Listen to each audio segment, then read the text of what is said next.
hope you will be a blessing to my life and not a burden. But you're talking about the burdens that he's bringing.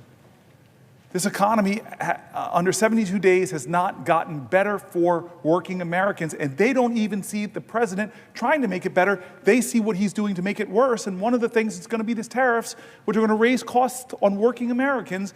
Then what Chuck Schumer said to me, it's sounding like it's going to just sail through a plan that's going to blow trillions of dollars of holes into our budget, give trillions of dollars of tax cuts to the wealthiest, and gut your Medicaid, and gut your services for your grandparents in nursing homes.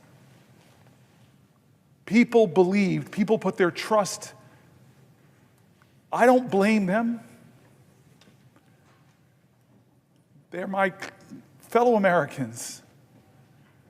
They wanted for them families, they wanted an America that was more affordable.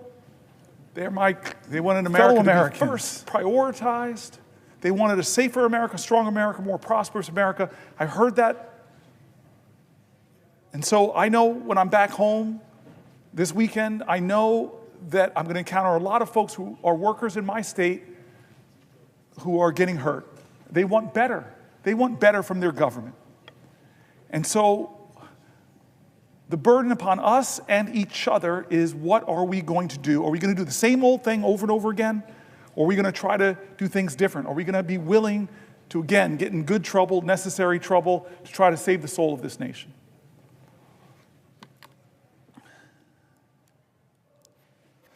I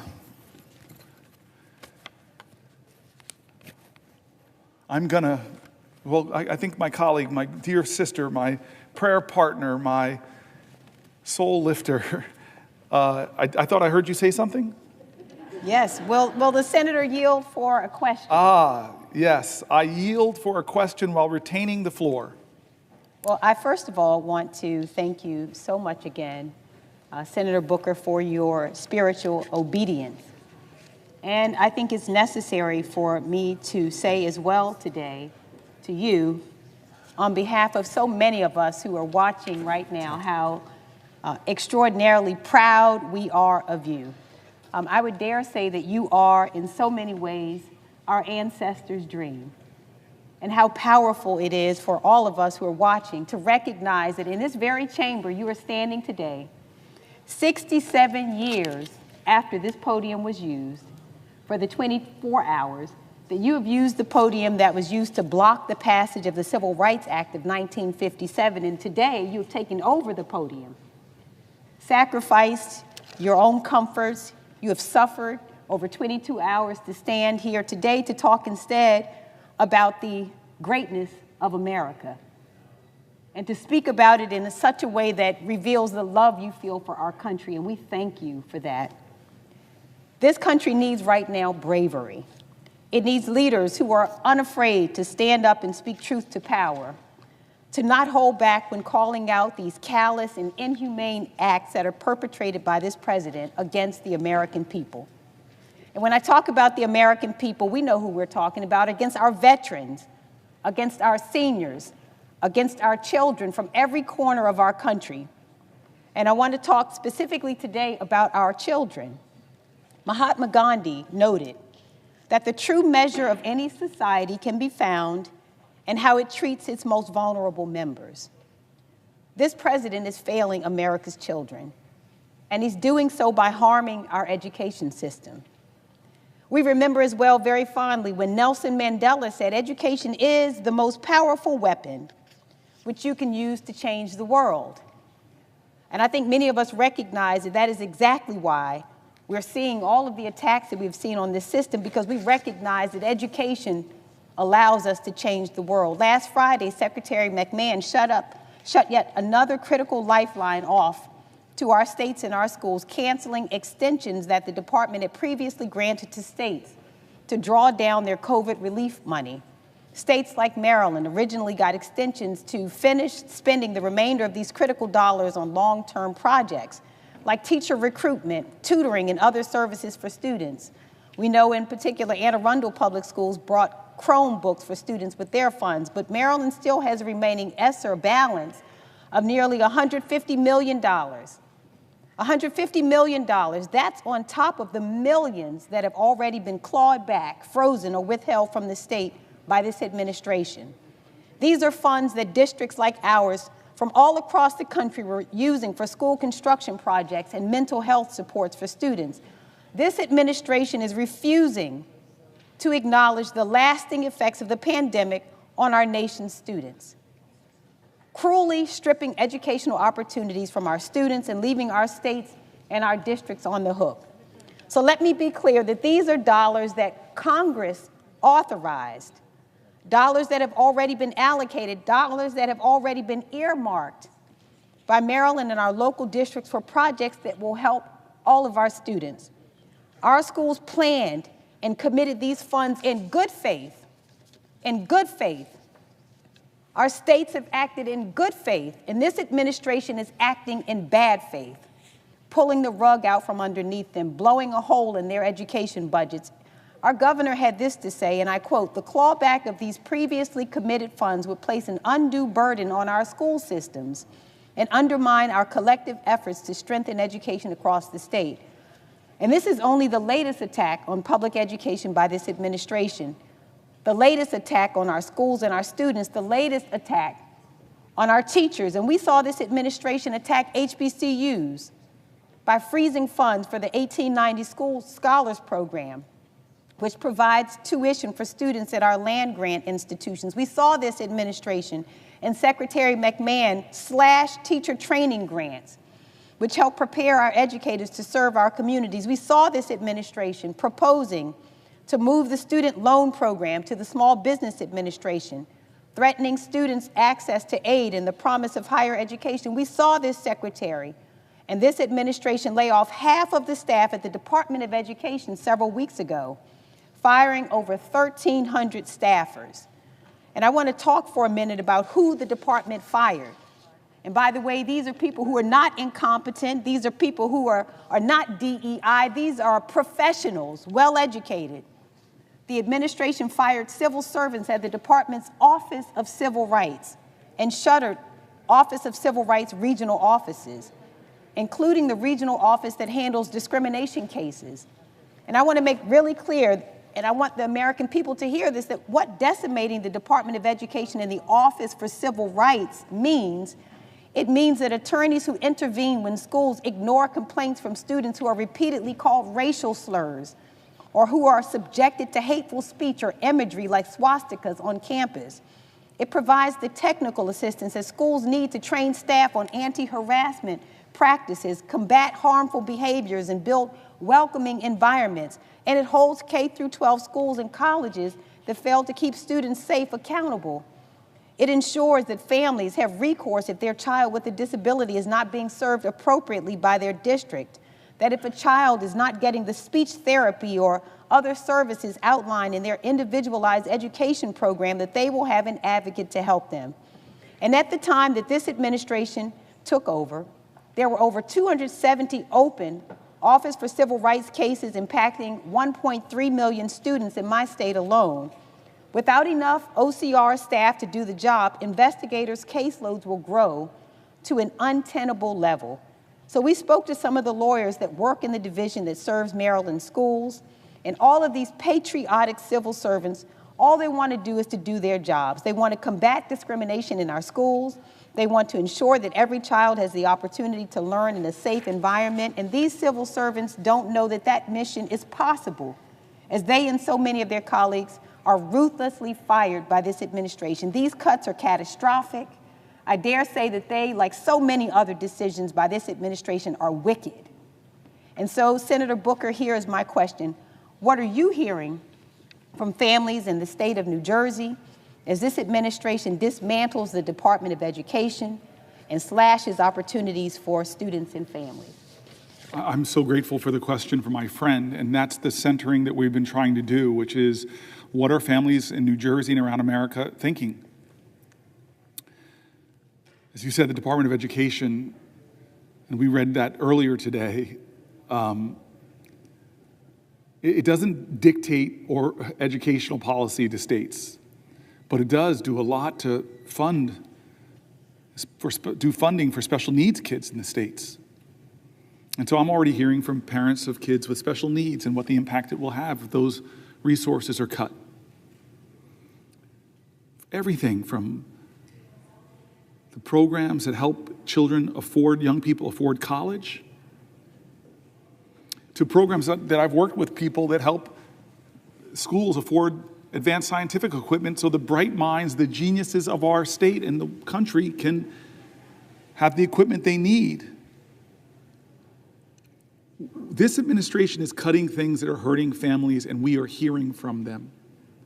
We're hearing from veterans, we're hearing from the elderly, we're hearing from people that are taking care of the elderly, we're hearing from people who run our hospitals, we're hearing from people that run our universities and who talk about the science funding and the cutting of PhDs. We're hearing from people who rely on Medicare and Medicaid, who rely on Social Security. We're hearing from people that are appalled that their nation bullies smaller nations like Canada or Greenland. We're hearing from people that are shocked at what they're doing to the most vulnerable people who come to our nation, who have American children, who have American spouse, or being disappeared off of our streets, that have no criminal record. We're hearing from people that don't think it's right that a president should have a meme coin that allows him to enrich himself, to hawk his power and position for even greater wealth. And so I've done everything I can, and I'm going to do more. I've still got a little gas in the tank to elevate those voices. Will the senator yield for a question? Before I yield, because I just keep wanting to exercise this power that I might have for a little while longer, and exercise it over a man that I have a real chip on my shoulder. He's a senator from Arizona. Yeah, he's been a military fighter pilot. He's been an astronaut, has been out of this world. But what ticks me off, sir, I've said nice things about everybody else, but I'm not saying them about you, sir. Because when I go home to New Jersey and I walk through my airport, I was a Newark mayor, my airport, I see your big bald head up in big picture of you saying New Jersey Hall of Fame. Mark Kelly. Who the heck am I? You're the senator from Arizona, but yeah, you're right, okay. You're this great, celebrated military veteran and astronaut who grew up in New Jersey, who went to high school in West Orange, whose parents were cops. And so you have the accolades in my state, and I am proud of that. And proud I get to serve with you. I still have the floor. Stop trying to speak. Well, there's rules in this place. Don't make me think the parliamentarian or the presiding officer. Thank you, sir. Thank you, sir. Senator, my apologies for the big giant... With that kind of deference, I now will yield for a question while retaining the floor. My apologies for my giant mug at Newark Airport, where I overshadow me literally. As Senator Booker knows, I did grow up in the state of New Jersey. And growing up in New Jersey, I came from a very working class family. My family didn't have a lot of money. My dad was a cop. He was a union member. From my earliest days of remembering my mom going to work, she started out as a waitress. And I remember those days after working these night shifts at these banquets, how tired she was. She would work some long hours. And then she became a secretary, but she also would work as a waitress at the same time. And this was just to make ends meet. Eventually, my mother decided that she wanted to become a police officer like my dad. But this was New Jersey in the 1970s. And for a woman to become a cop, it was really, really hard. It was practically unprecedented. And my mom had to take a written test and then a physical fitness test.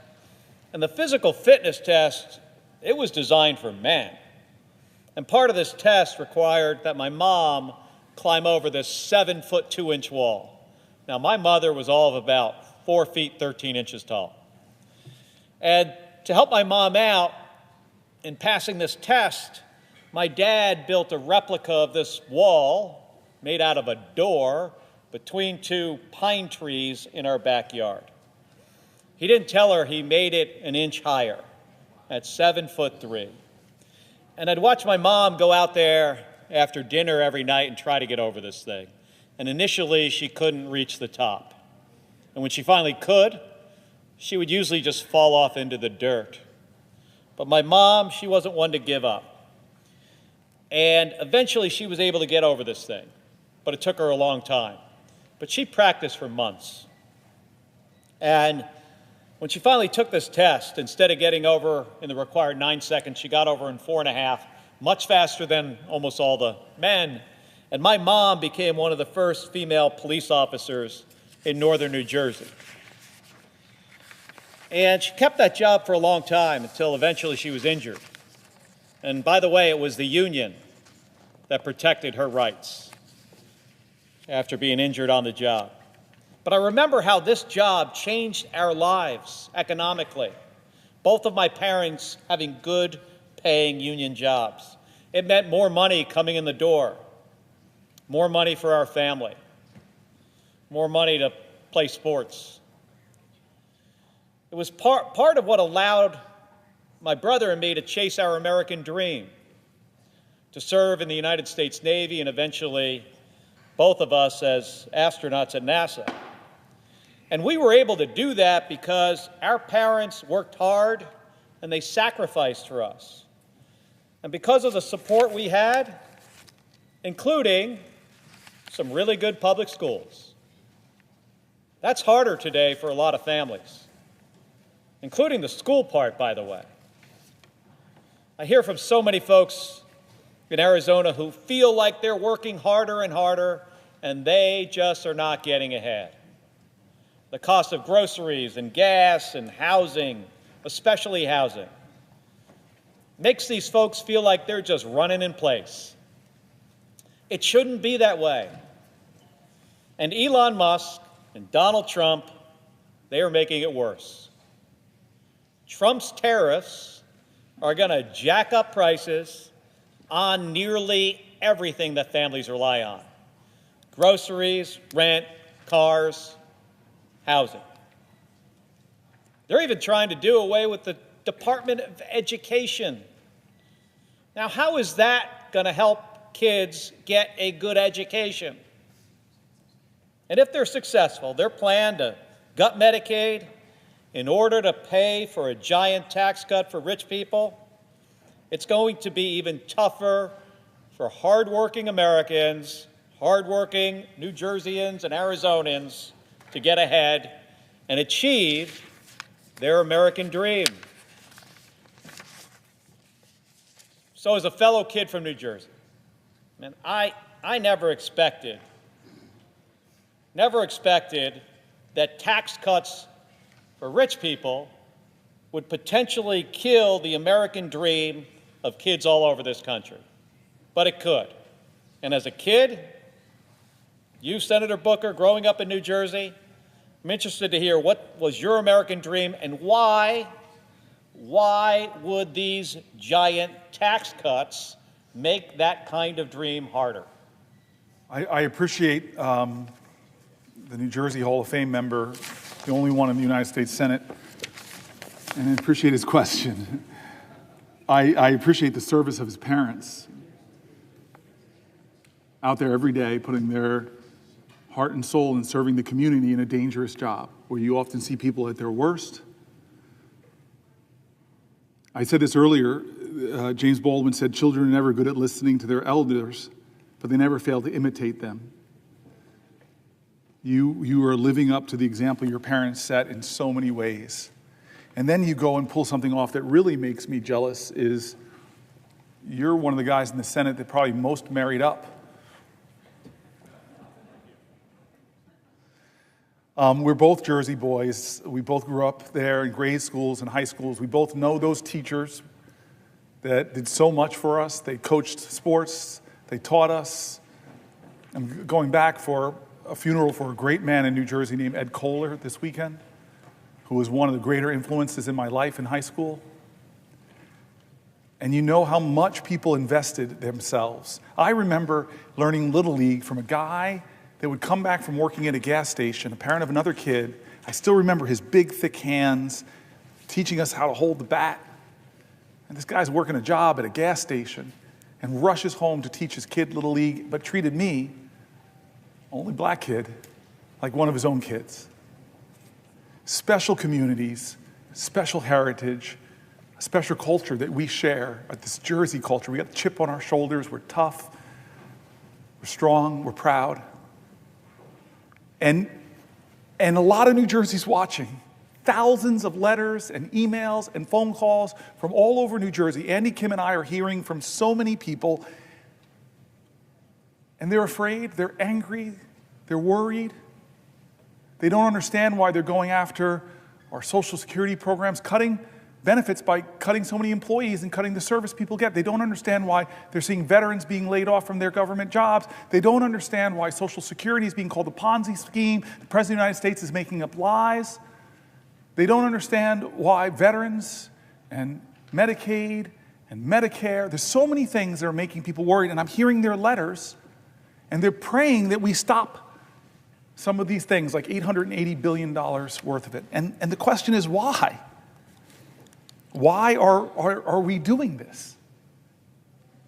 We're doing this, and they're saying it, is to extend or make permanent the Trump tax cuts. The overwhelming disproportionate benefit went to the wealthiest amongst us and the wealthy corporations. So Trump's economy in the first 72 days is pretty bad because of his reckless, chaotic behavior. Prices are up, inflation is up, the stock market had its worst quarter in 2-3 years. Consumer confidence is down, and now we're going to see tariffs tomorrow, which are going to further drive up prices, create more chaos. Trump squandered the progress we were making on the economy. He tanked the market. He jacked up prices. Is it any surprise that Americans are feeling more pessimistic, as I said, with consumer confidence going down? And what's his first major legislative push? This is what we're talking about, my colleague, my friend, my fellow New Jerseyans. His first big legislative push in this body is not to help families. No plan to lower costs. That's what he said he would do. Is his first legislation coming here about lowering costs? No. Is it any relief for seniors? Is it some big idea like we did to lower prescription drug costs? No, that's not what he's doing. Is his first priority helping our veterans? No. What is his first priority? As I said, it's extending the 2017 Trump tax cuts, a multi-trillion-dollar giveaway that slashed corporate taxes and overwhelmingly benefited the wealthy and left the middle class with crumbs, relative crumbs. He and his allies promised that the benefits would trickle down to workers. That was what we heard. It would pay for itself, it was said. But in 2022, the Fed and the Joint Committee on Taxation confirmed the truth. 90% of workers, 90% of folk in our states saw no benefit. Now Trump and his GOP allies want to double down with even bigger tax cuts that would increase the deficit by over $4.5 trillion, the majority of which would go to the wealthiest people. Let me read what the Center on Budget and Policy Priorities and how they describe the plan. Here's a quote of their writings. Following a presidential campaign in which Donald Trump promised to improve the economic circumstances of working families, House Republicans are instead pushing to extend all expiring provisions of the costly 2017 tax law, which are heavily skewed to people with the highest incomes, and add new tax cuts on top of that. The Republican-controlled House passed a budget resolution on February 25th authorizing the $4.5 trillion in tax cuts through 2034 and called on committees to partially offset the cost with true $2 trillion in cuts. Are they cuts to the wealthiest? No. These cuts will inevitably hit programs such as Medicaid and SNAP, which help millions of families afford essential needs. Extending the inspiring tax cuts for individuals and large estates would double down on the flaws in the 2017 law by, one, giving benefits, the biggest benefits to the wealthy. Households with income in the top 5% who have incomes over $320,000 would receive roughly half of the benefits. So millionaires above that, billionaires, all together, they would receive roughly half of the benefits. Ballooning the deficit, along with the 2021 and 2023 tax cuts enacted under President Bush, the 2017 law, along with the 2001 and 2003 tax cuts enacted under President Bush, the 2017 law has severely eroded our nation's revenue base. The House budget would compound the damage, adding hundreds of billions of dollars to the deficit each and every year. Extending the 2017 tax cuts would cost $3.6 trillion through 2034. Failing to significantly boost economic growth, workers' earnings, and other benefits will not be seen. The trickle-down benefits that proponents claimed in the 2017 law that they said it would produce never materialized.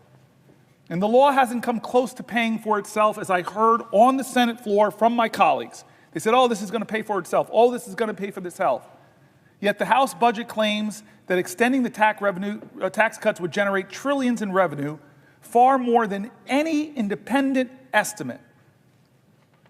As of 2017, an alternative path is available. Congress should work towards creating a fairer federal tax system that raises more revenue from wealthy people and corporations and supports high-value investments that expand opportunity and promote more shared prosperity. During the 2017 debate, Trump administration officials and prominent proponents claimed the tax law would yield broadly shared benefits by boosting economic growth. President Trump's Council of Economic Advisors claimed the centerpiece corporate tax rate cut would very conservatively lead to a $4,000 boost in household income. What a lie. But the research to date has failed to find evidence that the gains from the corporate rate trickled down to most workers. Surprise, surprise, surprise. A study by economists from the Joint Committee on Taxation and the Federal Reserve Board found that workers below the 90th percentile of the firm's income scale, a group whose incomes were below roughly $114,000 in 2016, saw no change in earnings from the tax cut.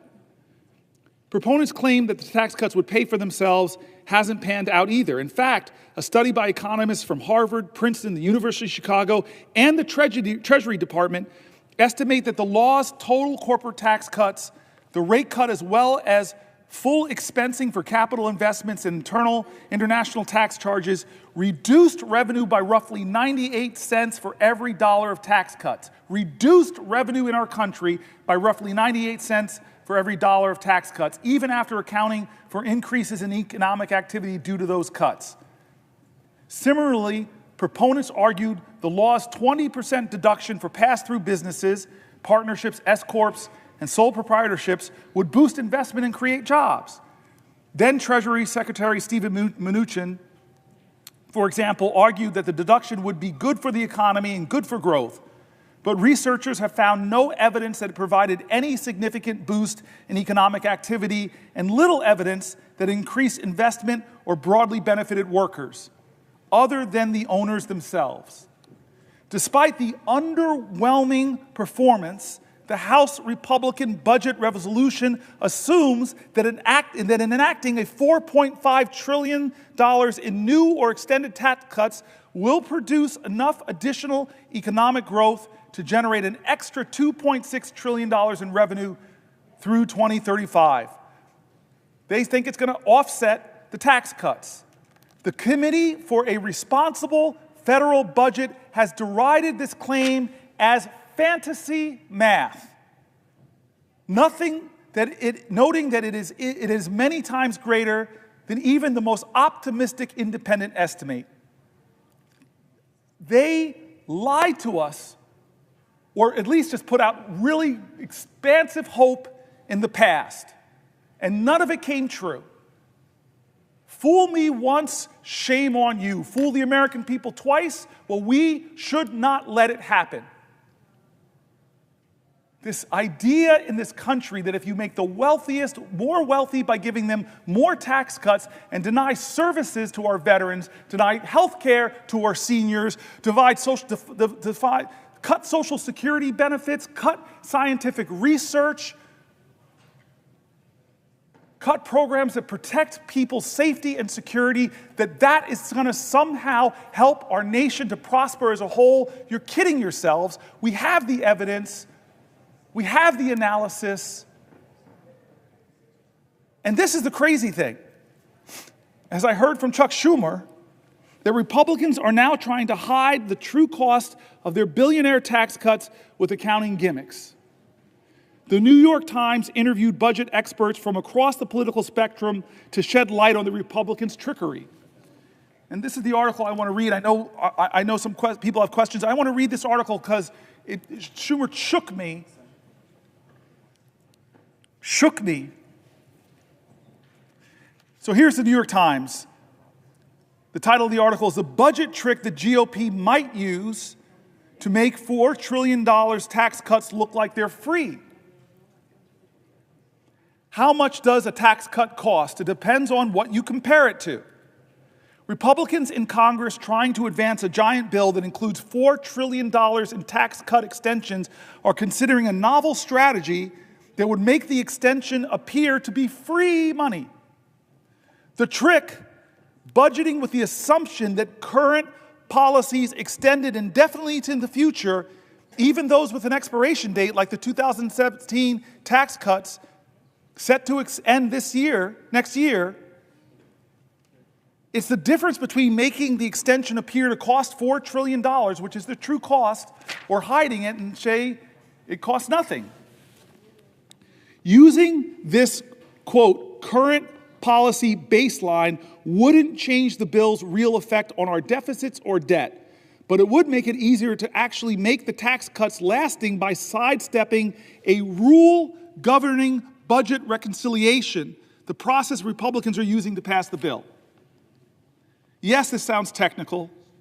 That's why we've enlisted some of our Washington's top budget veterans to explain this maneuver using a metaphor. Across the ideological spectrum, nearly all of the more than 20 experts we heard from disliked changing the baseline that Chuck Schumer just came in here and said the Republicans have already decided that they're going to do it. This is outrageous. But here are, the New York Times interviewed across the ideological spectrum, a whole bunch of experts from the center, from the right, from the left, and let's hear what they're saying about this gimmick.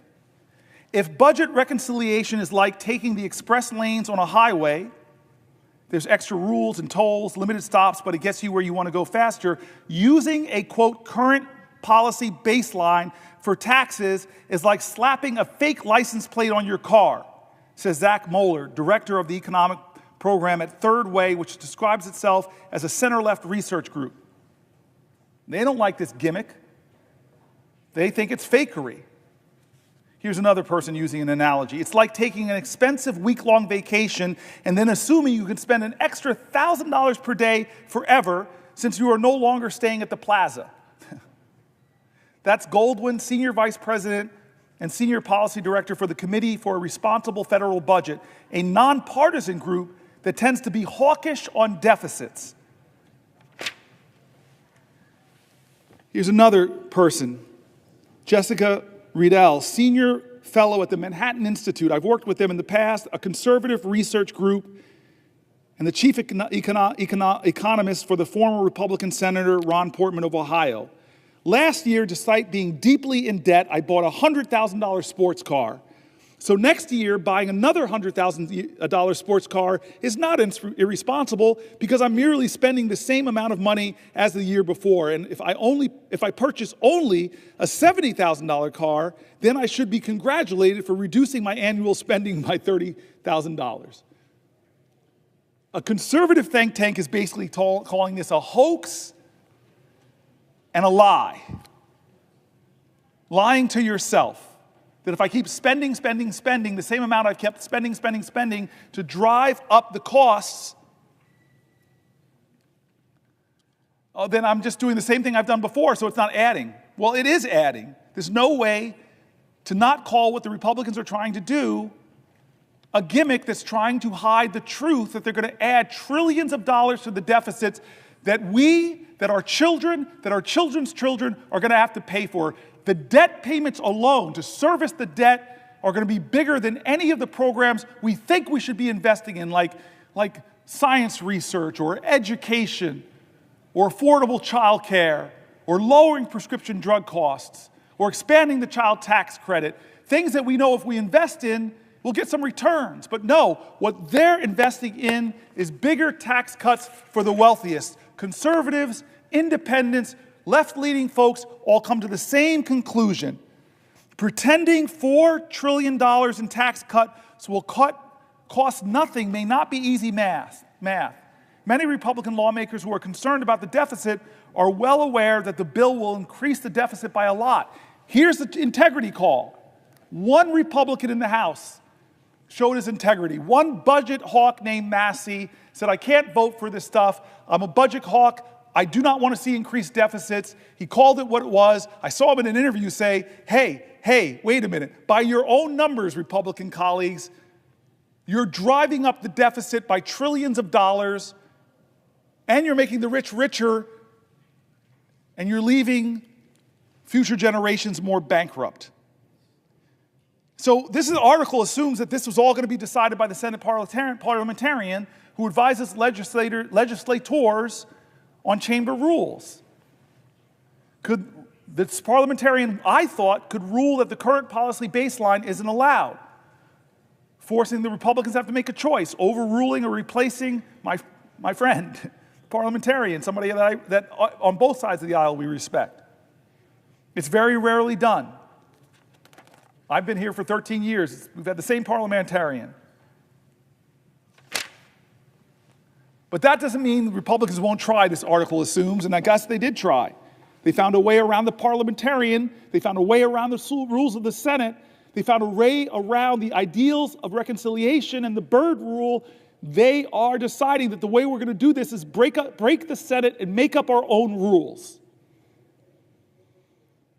This is how they're going to get a bill through that gives $1 trillion of tax cuts to the wealthiest in our country who are doing very well. Let's not hate on other Americans. I celebrate success. God bless you. But you don't need tax cuts, especially not that are going to be given to you on the backs of the poor, on the backs of our elders, on the backs of our children, on the backs of expectant mothers, on the backs of my mom's, your mom's Social Security.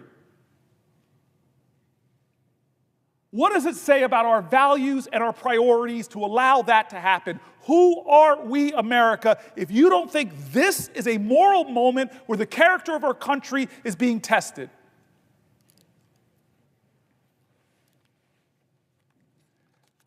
I tell you, the Senate has stopped crazy gimmicks like this before, but the persuasive power of Democratic senators probably won't be enough. We as a country, like these economists that are Republicans, that are Democrats, that are nonpartisan, who called out this budget gimmickry for what it is, when is it enough? When they came after journalists, when they came after colleges and universities, research and science, when they came after law firms who had the audacity to defend clients or to represent clients that were suing the president, who, God bless America, lost in civil courts, lost in criminal courts. When do you cross your line? We can't let this happen. It's not a right or left moment. It's a right or wrong moment. It's a moral moment in America. I've read Republican after Republican, from Republican governors to Republican mayor groups, from the Cato Institute to the Manhattan Institute to AEI, calling out this budget gimmickry for what it is, and the result will be the same: blowing up our federal deficit to stratospheric, almost unimaginable levels. This is wrong every way you look at it. And if your values are fiscal conservatism, then vote with your integrity and vote against that. If your values are a fiscal hawk and you hate deficits, well, vote against this bill because it violates you. Don't make up some fantasy that this is going to pay for itself. The 2017 tax cuts didn't. And you're going to extend them and say, well, it's going to happen this time. Oh, don't worry about it. It's going to happen this time. No, it's not.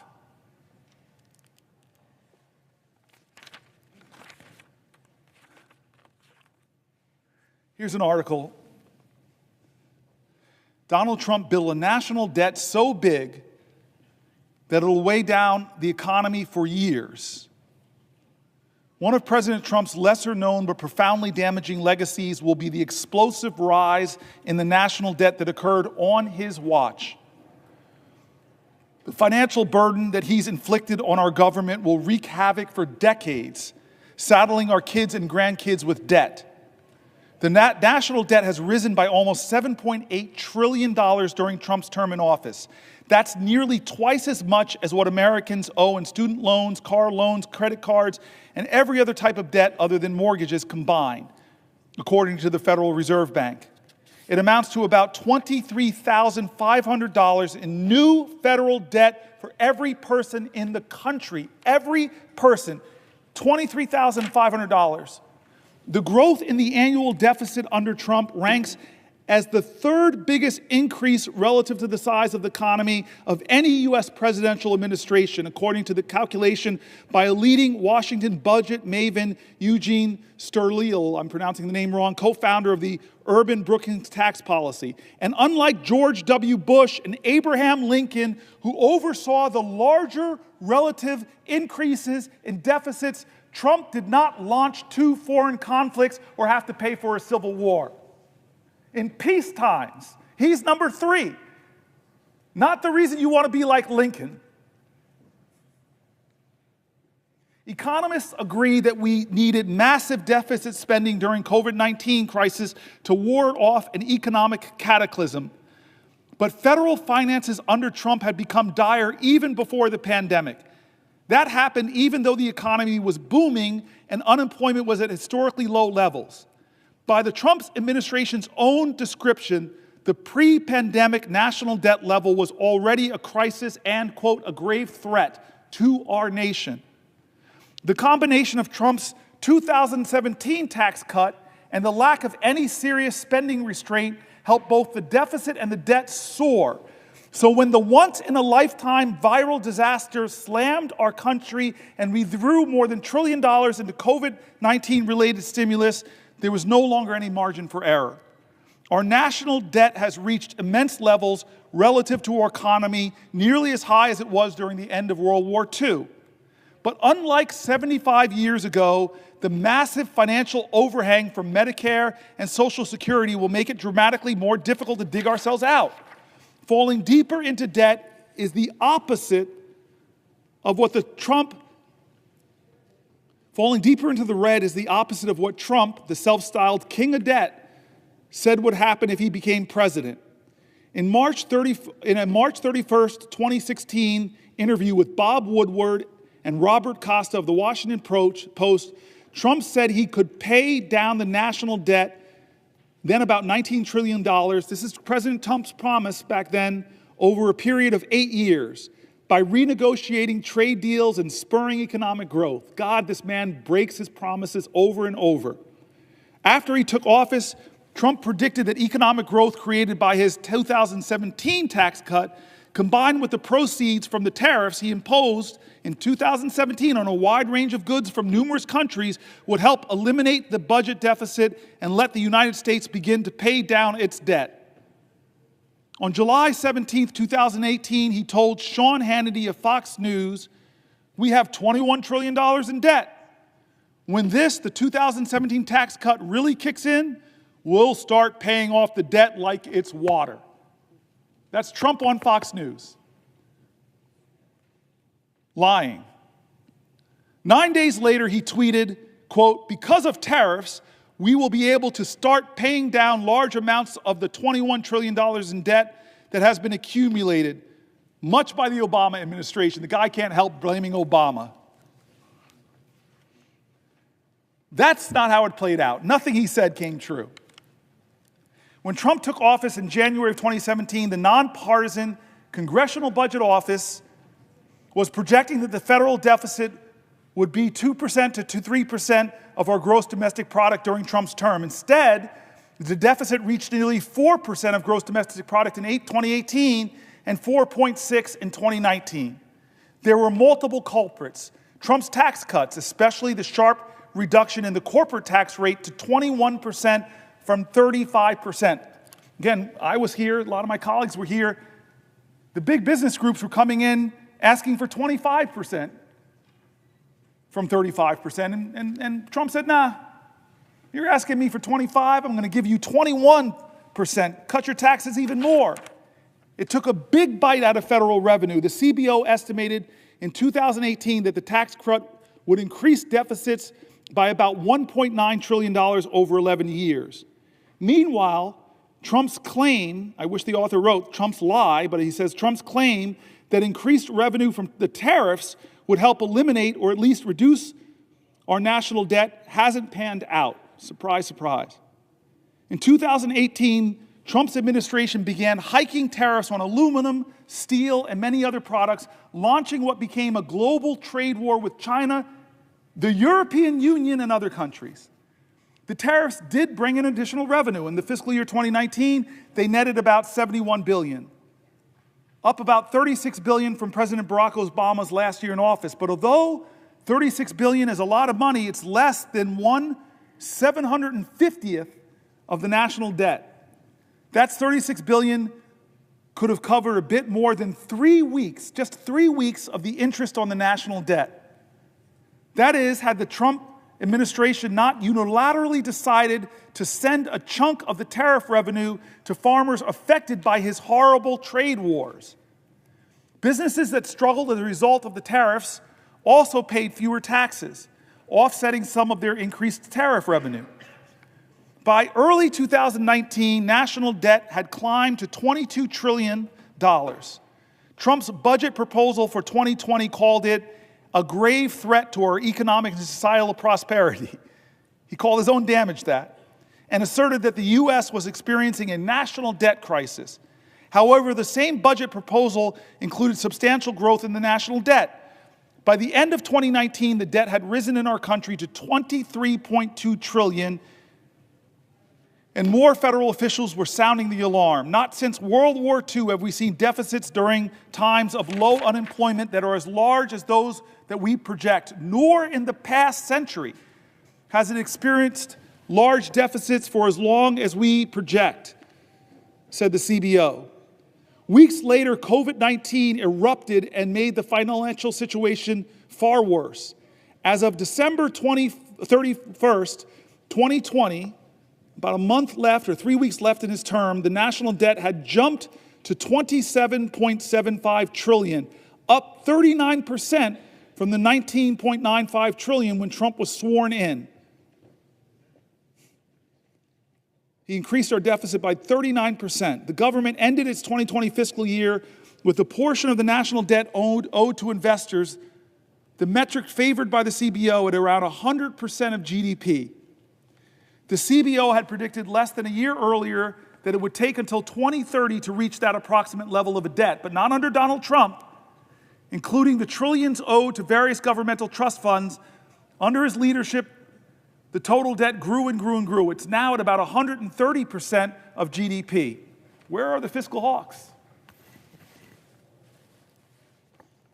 Normally, this is where you give Trump's versions of events, but we couldn't get anyone to give us Trump's side. Judd Deere, a White House spokesman, referred us to the Office of Management and Budget, which is a branch of the White House. OMB didn't respond to our requests. The Treasury directed us to comments made by the OMB director, Russell Vought, in October, in which he predicted that as the pandemic eases, the economic growth rebounds. The fiscal picture will improve, he said. The OMB blamed legislators for deficits when Trump submitted his proposed 2021 budget. Unfortunately, the Congress continues to reject any efforts to restrain spending. It ain't me, he's saying, it's them. Instead, they have greatly contributed to the continued ballooning of the federal deficits and debt, putting the nation's fiscal future at risk.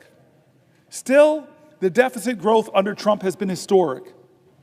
The Tax Policy Center has said that a comparison of every American president using a metric called the primary deficit, they are saying Trump had the third biggest primary deficit growth, 5.2% of GDP.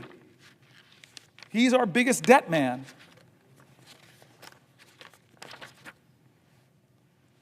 Deficits have ballooned under this president because of his tax scam, of his lies about his tax bill in 2017, none of which came true. It didn't pay for itself. It didn't close the deficits. It blew up our deficits. The benefits didn't go to working people. The benefits, as it says, over 90% would go to wealthier Americans and corporations.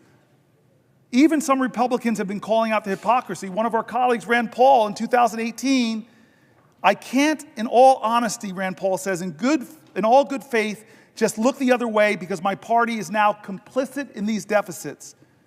The other thing is there's a huge hypocrisy factor. Republicans lambasted President Obama to no end for trillion-dollar deficits, and now they have to put forward a multi-trillion-dollar deficit. Mick Mulvaney, Trump's former chief of staff, said in 2020, my party is very interested in deficits when there is a Democrat in the White House.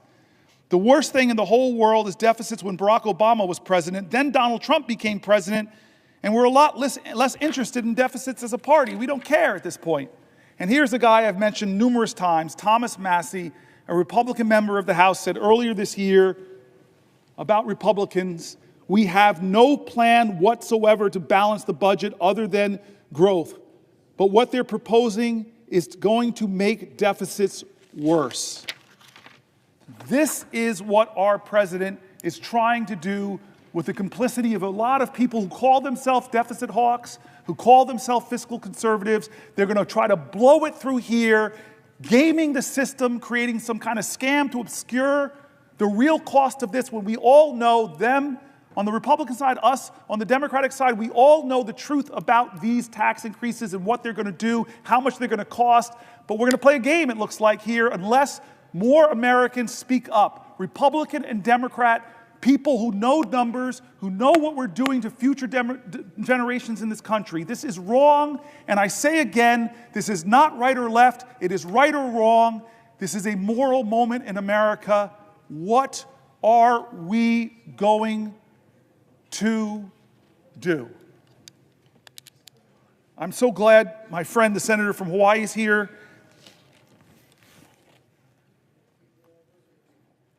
I try to keep M&Ms in my desk occasionally if she wants to partake of New Jersey's state product.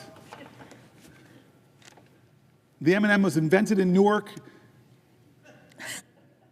Truth? Get great trivia here. I'm waiting for the senator from Hawaii, my dear friend, to ask me a question, because I have the floor. Will the senator yield to a question? I will yield for a question while retaining the floor. Okay. I'm glad you mentioned M&Ms. Both of us are lawyers, and I remember I got through the studying for the bar exam by eating mounds and mounds of M&Ms. So I thank you, the senator from New Jersey, for continuing to provide me with M&Ms. I want to thank you, Senator Booker, for standing here for hours on end to push back, to fight against this administration's lawlessness.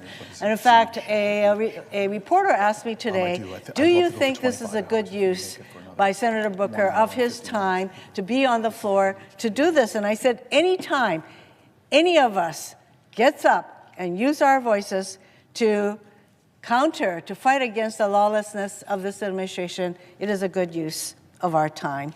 So thank you, Senator Booker, for yielding to me and for standing up to the American people. And is it making a difference? Millions of people are watching you, Senator Booker. Millions have watched and are watching you. It's making a difference. So I want to ask you a question about the lawlessness of this administration. As you yourself said last night, quote, these are not normal times in our nation, end quote. In fact, these are the very words that I often use when I meet with anybody who comes to see me from Hawaii, individuals, organizations. I say, these are not normal times. So Donald Trump has made no secret of the fact that he fancies himself a king with total disregard for the rule of law. And from day one, he and his administration have taken one illegal action after another. On his first day in office, Donald Trump issued an executive order purporting to end birthright citizenship, a right protected in our Constitution for more than a century. Birthright citizenship. He tried to unilaterally freeze federal funding for everything from cancer research to disaster aid, funding that had already been appropriated by Congress and that the executive branch is required by law to spend. It is not as though it's up to the president to decide what programs he's going to release money for. Congress already made that determination. By law, he is supposed to expend these funds. But again, he thinks he's the king. He can do whatever he wants. So he's put a freeze on these funds. He's enabled Elon Musk, an unelected billionaire, the richest person in the world, whose only qualification is the more than $200 million he spent to get Trump elected, to run roughshod through our government. Together, they've attempted to shutter USAID and the Consumer Financial Protection Bureau, just for two examples. This Consumer Protection Bureau, which has returned more than $21 billion to consumers through its enforcement actions. $21 billion going to our consumers. And apparently, King Trump can't stand that, and neither can Elon Musk. These are agencies that do critical work at home and abroad and represent just a minuscule part of the federal budget, but this doesn't stop either Trump or Musk from going after these programs. And Musk's so-called DOGE team has gained access to sensitive databases and payment systems across our government containing the personal information of millions of Americans. So he has access to the Treasury Department database, all our Social Security numbers, our tax payments, all of that. He is running roughshod until stopped by a court on these databases. And they've done all this without any transparency or accountability whatsoever, meaning we still don't know the full extent of where DOGE has been or what they've done. Trump has launched an all-out assault on our federal workforce. He attempted to fire tens of thousands, he actually fired them, who are on probationary status overnight, and only for courts to order them, these thousands and thousands of federal employees in probationary status, to be reinstated weeks later. Talk about chaos, talk about sowing fear. So now he's attempting to reclassify whole swaths of federal employees to strip them of civil service protections and in some cases eliminate their ability to bargain collectively. He fired Department of Justice and FBI officers for seemingly no other reason than their involvement in January 6 cases they were assigned to as rank and file officials, not as though these people at DOJ and FBI had a choice in the kind of cases they were going to be assigned. They were assigned January 6 cases, and the names of these people, there's some 6,000 FBI and DOJ employees who worked on January 6 cases, and there's a fear that those names would be disclosed. He's going after schools, from kindergartners to universities, as part of his war on diversity, equity, and inclusion. There are many examples of the kind of government overreach that they are exercising through their effort to ferret out what they call diversity, equity, and inclusion, which actually, that is a positive. Don't we want to be inclusive? So I want to give you just one example. There was a teacher in Idaho who had a poster in her classroom that said, "Everyone is welcome here."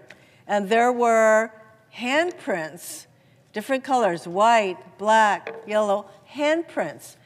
And she was told she had to take this poster down, and that if the handprints were all white handprints, she could have kept the poster up, but she was told she had to take this poster in her classroom that says, "Everyone is welcome here." She took it down at first, but she felt so bad about it that she put it back up, and then she was told by the powers that be at her school that she had a certain amount of time to take this poster down, and otherwise there will be disciplinary action. That is the kind of government overreach that is a hallmark the opportunities of this administration. To date, the Trump administration has withheld millions of dollars from hand-picked colleges and universities, conditioning the funding on unreasonable demands meant to bring these colleges to their knees. So he's starting with Harvard, Columbia, there's probably a whole long list of colleges that he's threatened to withdraw hundreds of millions of dollars from. They've slashed funding or staffing at the Department of Education. In fact, they would like to dismantle the Department of Education, which is responsible for administering billions in funding for low-income students, students with disabilities, and something as critical as school lunch for kids. Every single state in our country relies on the funding they receive from the U.S. Department of Education. In Hawaii, we're talking about some $300 million in funding for our schools to help our kids with disabilities, to provide school lunches through the U.S. Department of Agriculture, the things that I mentioned. And as Senator Booker knows well, the list goes on and on. This administration continues to abuse its power, acting with total disregard for the rule of law. And we have turned to the courts to stop these illegal acts. And now Republicans are calling to impeach these judges who are applying the law, who are doing what they're supposed to be doing, and not just giving Trump whatever results he wants, but these judges are now deemed open to impeachment. It's clear Trump and his cronies will keep on doing whatever they want, regardless of the Constitution or the law. They are crippling government and sowing total chaos across our country while doing nothing to address the actual issues people care about.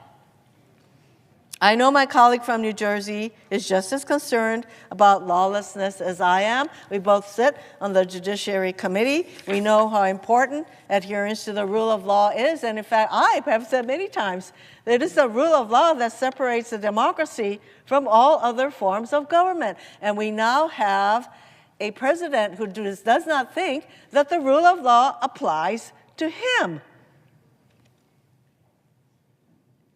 WTF comes to mind. So, Senator Booker, my question to you is, what are the consequences of this total lawlessness on our government, our country, and the American people? Thank you, Senator Hirono. I think I need somebody to say what WTF, and to come from you is particularly precious and great. I'm grateful. And this rule of law is really important. It's part of this whole moment in American history that I keep calling a moral moment, something beyond the normal, where we shouldn't respond in a normal fashion.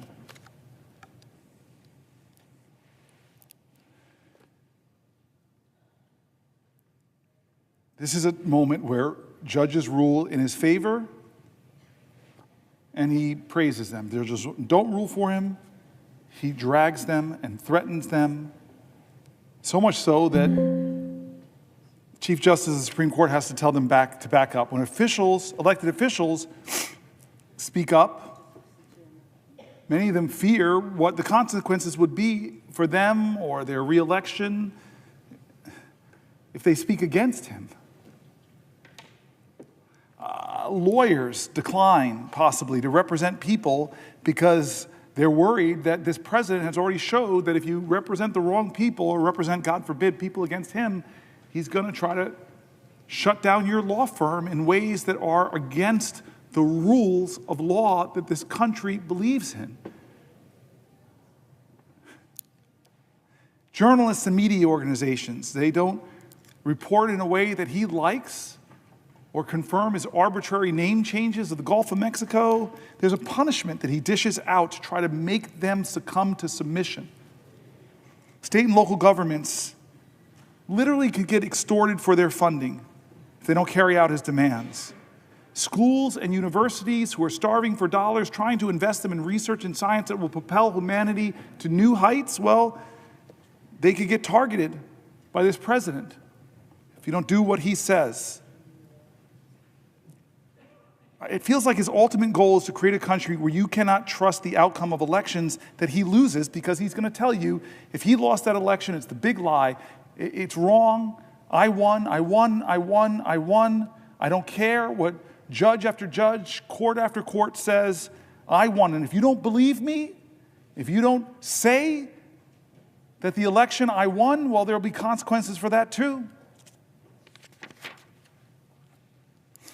This is a president who, even as we've read, people on both sides of the aisle, isn't respecting the Constitution, the separation of powers, isn't respecting the rights that we hold precious, isn't honoring what you call the rule of law. I want to go a little bit into this for a second. Let's talk about the separation of powers. There's many, many different cases right now. But we know that James Madison, the founding father who devised the basic framework of our Constitution, devoted some of the Federalist Papers to the ways the Constitution addresses the danger of concentrating too much power in one person or one branch of government. Written in 1788, Madison's words still have resonance today. This is what he wrote in Federalist 487. The accumulation of all powers, legislative, executive, and judiciary, in the same hands, whether of one, a few, or many, and whether hereditary, self-appointed, or elective, may justly be pronounced the very definition of tyranny. And so what is this president trying to do? He's trying to jam any court decision that's not in his favor, and either the judge is corrupt and should be impeached, or he's just going to deny the ruling or not follow it. Madison explained that the Constitution set up the executive, legislative, and judiciary branches to be separate and distinct and equal and bound together by checks and balances. Quote, "It is agreed on all sides that the powers properly belonging to one of the branches ought not to be directly and completely administered by either of the other branches. It is equally evident that none of them ought to possess directly or indirectly an overruling influence over the others in the administration of their executive respective powers." That's Federalist 48. I'm nerdy enough to have a favorite Federalist paper. I'm going to read from my favorite one, Federalist 51. In order to lay a due foundation for the separate and distinct exercise of the different powers of government essential to the preservation of liberty, it is evident that each department should have a will of its own, so constituted that each should have as little agency as possible in the appointment of the members of the others. But the great security against a gradual concentration of the several powers in the same department consists in giving to those who administer each department the necessary constitutional means to resist the encroachments of the others. to resist the encroachments of the others. We're not doing that in the Senate or in the House. It may, Federalist 51 continues, it may be a reflection on human nature that such devices should be necessary to control the abuses of government. And here's the quote, folks. Here's the quote from our founders. If men were angels, no government would be necessary. If angels were to govern men, neither external nor internal controls on government would be necessary. But our president is no angel. In framing a government, this is 51 continuing, in framing a government which is to be administered by men over men, the great difficulty lies in this. You must first enable the government to control the government, and in the next place oblige it to control itself. They are talking about at great length, our founders, in the separation of powers and the checks and balances of these institutions, and yet for 72 days of this administration has the Congress, Article 1, the People's House, the Senate, the deliberative body, have we once held this president to account? The most powerful man in the world and the richest man in the world have taken a battle axe to the Veterans Association, a battle axe to the Department of Education, a battle axe to the only agency solely focused on protecting consumers against big banks and other factors that might abuse them, bringing it down. Congress established the Department of Education. Congress established the Consumer Finance Bureau. Congress. But the president doesn't care. He's going to push as hard as he can against the principles of our founders. And what will we do in this body? What will we do in the House of Representatives? Right now, the answer is nothing. Has Elon Musk, the unelected, un-Senate confirmed, billionaire #1 campaign contributor of Donald Trump, who has admitted he's made mistakes. Heck, his website, he keeps taking down the mistakes, keeps getting called out from them, fires people from the FAA, then begs them to come back, fires the people that protect us from nuclear accidents. Oh, wait, come back. Has we ever in the Senate or the House called him in for one oversight hearing to account for what he's doing, to address the fears of a nation? No. Separation of powers. Hey, we have hearings here all the time, but not Elon Musk. You know why? You know why I think why? Tell me I'm a conspiracy theorist. Because what Elon Musk is doing to some of my colleagues on the other side of the aisle is threatening them. Threatening to run primaries with what to me would be a quarter, but to him is $100 million. I'm going to drop $100 million against you in a primary if you step out of line. Or if you dare to say Hegseth is not qualified to be the Secretary of Defense, we're going to drag you through X. We're going to awaken a mob to threaten you. Our founders spoke so eloquently to protect against that kind of corruption, to protect against that kind of egregious tyrannical power that says, only I can save this country. Give me all power. Let me be the strong man. And we know who he respects on the global stage. I was stunned. I thought it was a joke during the election when he said his favorite leader is Viktor Orban, whose rolled back democratic principles, whose concentrated power.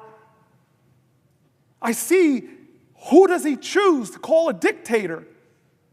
The man who is trying desperately to lead his country in defense against the authoritarian dictator and preserve his democracy? Or does he call the dictator a dictator? No.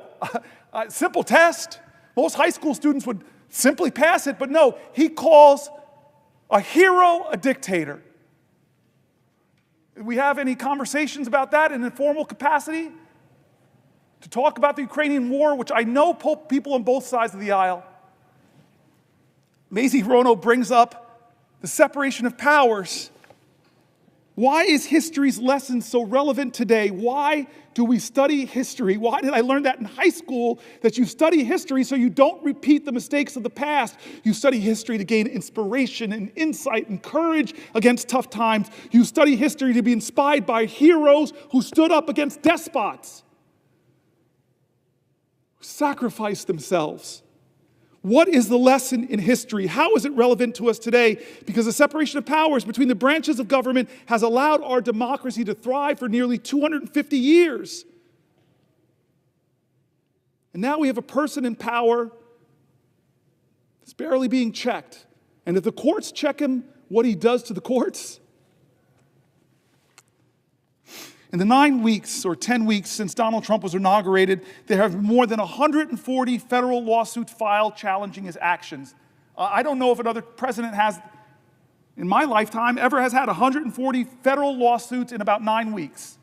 It's a staggering figure. We should consider it a staggering figure. He must be the most sued president in U.S. history. Somebody should fact check that. But at least in my lifetime, I don't remember Reagan, don't remember Bush, don't remember Obama or Clinton or Biden being dragged into court in the first 9 weeks so many times and losing case after case. He may have a record for the most lawsuits filed by a president himself, because he's a guy that says he loves to sue folks. In support of the big lie, he did so many lawsuits and lost them all. The lawsuits against Trump and his administration are not frivolous. Federal judges appointed by Republican presidents and Democratic presidents alike have found Trump's executive actions illegal, temporarily pausing many of them too. Trump's executive actions and the outcomes of these lawsuits have a direct effect on Americans. These lawsuits challenge Trump. Here are some of the examples, folks. And I'm wondering where the American people stand on these lawsuits, not the people who are blindly loyal to him because they believe the lies that he so artfully, creatively, and convincingly tells, but just tell me, where do you stand on these issues? Attacks on veterans who have served our country in the military and civil services. Well, there are lawsuits challenging his right to attack our veterans.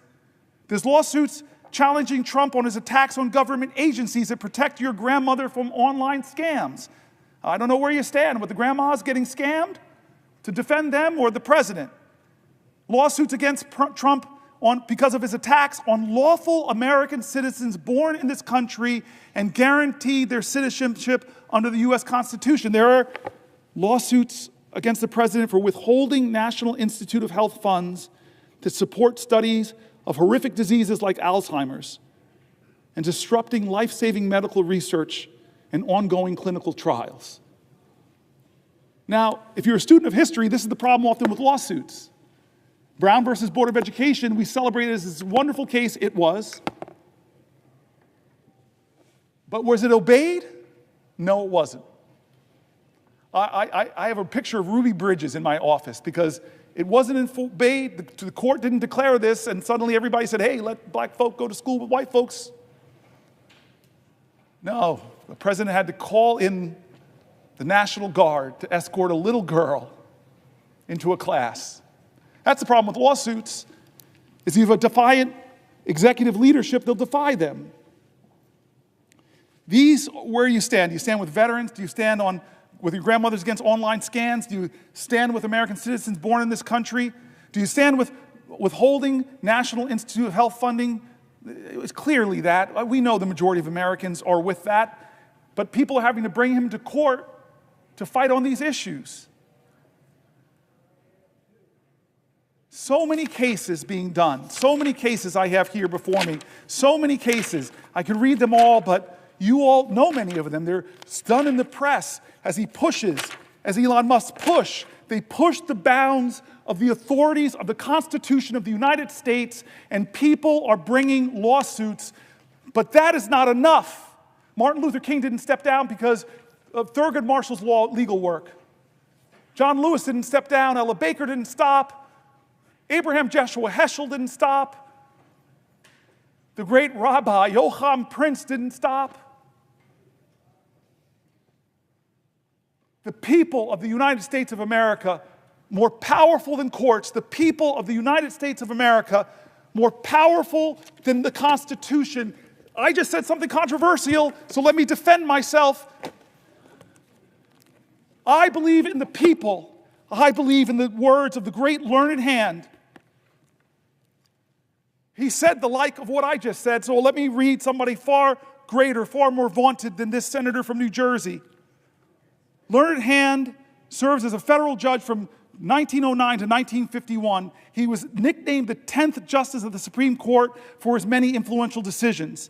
And he wrote this speech about our Constitution, about our liberties, about the tyrants in every generation who have tried to subvert our democracy. Some of them from this body, like the Red Scare that had so many Americans being unjustly fired, unjustly deported, unjustly jailed, that infringed on freedom of speech, freedom of expression. I'm sorry, every generation of Americans have seen demagogues rise to try to undermine what American stands for. And Learned Hand knew that. He had so much wisdom about our Constitution. We are gathered here to affirm a faith in a common purpose, a common conviction, a common devotion. Some of us have chosen America as the land of our adoption. The rest have come from those who did the same. For this reason, we have some right to consider ourselves a picked group, a group of those who had the courage to break from the past and brave the dangers and the loneliness of a strange land. What was the object that so nerved us, or those who went before us, to this choice? We sought liberty, freedom from oppression, freedom from want, freedom to be ourselves. This is what we sought. This we now believe that we are by way of winning. What do we mean when we say that first of all we seek liberty?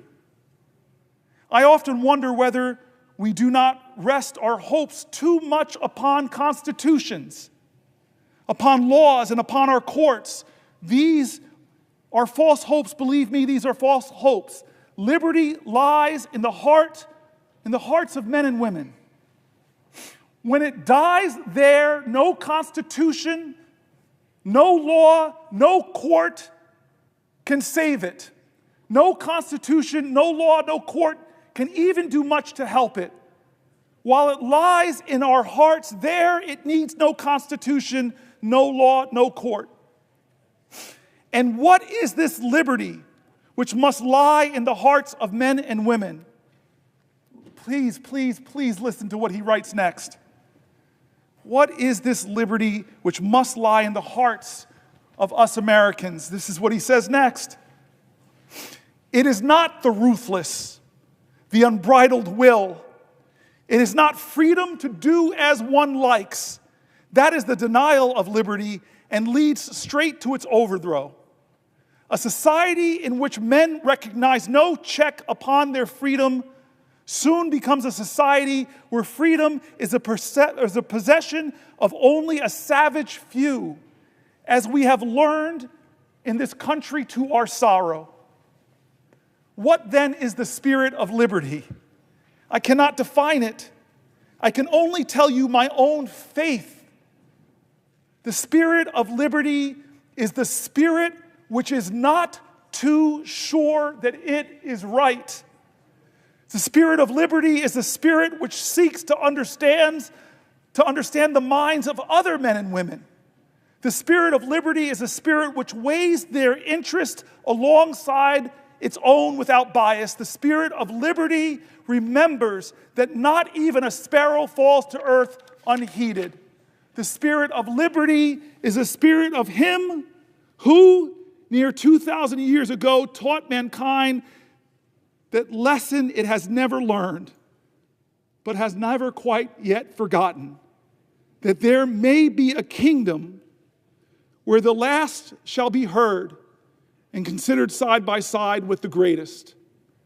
And now, in the spirit of that great America for which our young men are at this moment fighting and dying, in that spirit of a liberty and America, I ask you to rise and say with me the pledge of our faith in the glorious destiny of our beloved country. I now ask you to raise your hands and repeat after me this pledge. And he says, the Pledge of Allegiance.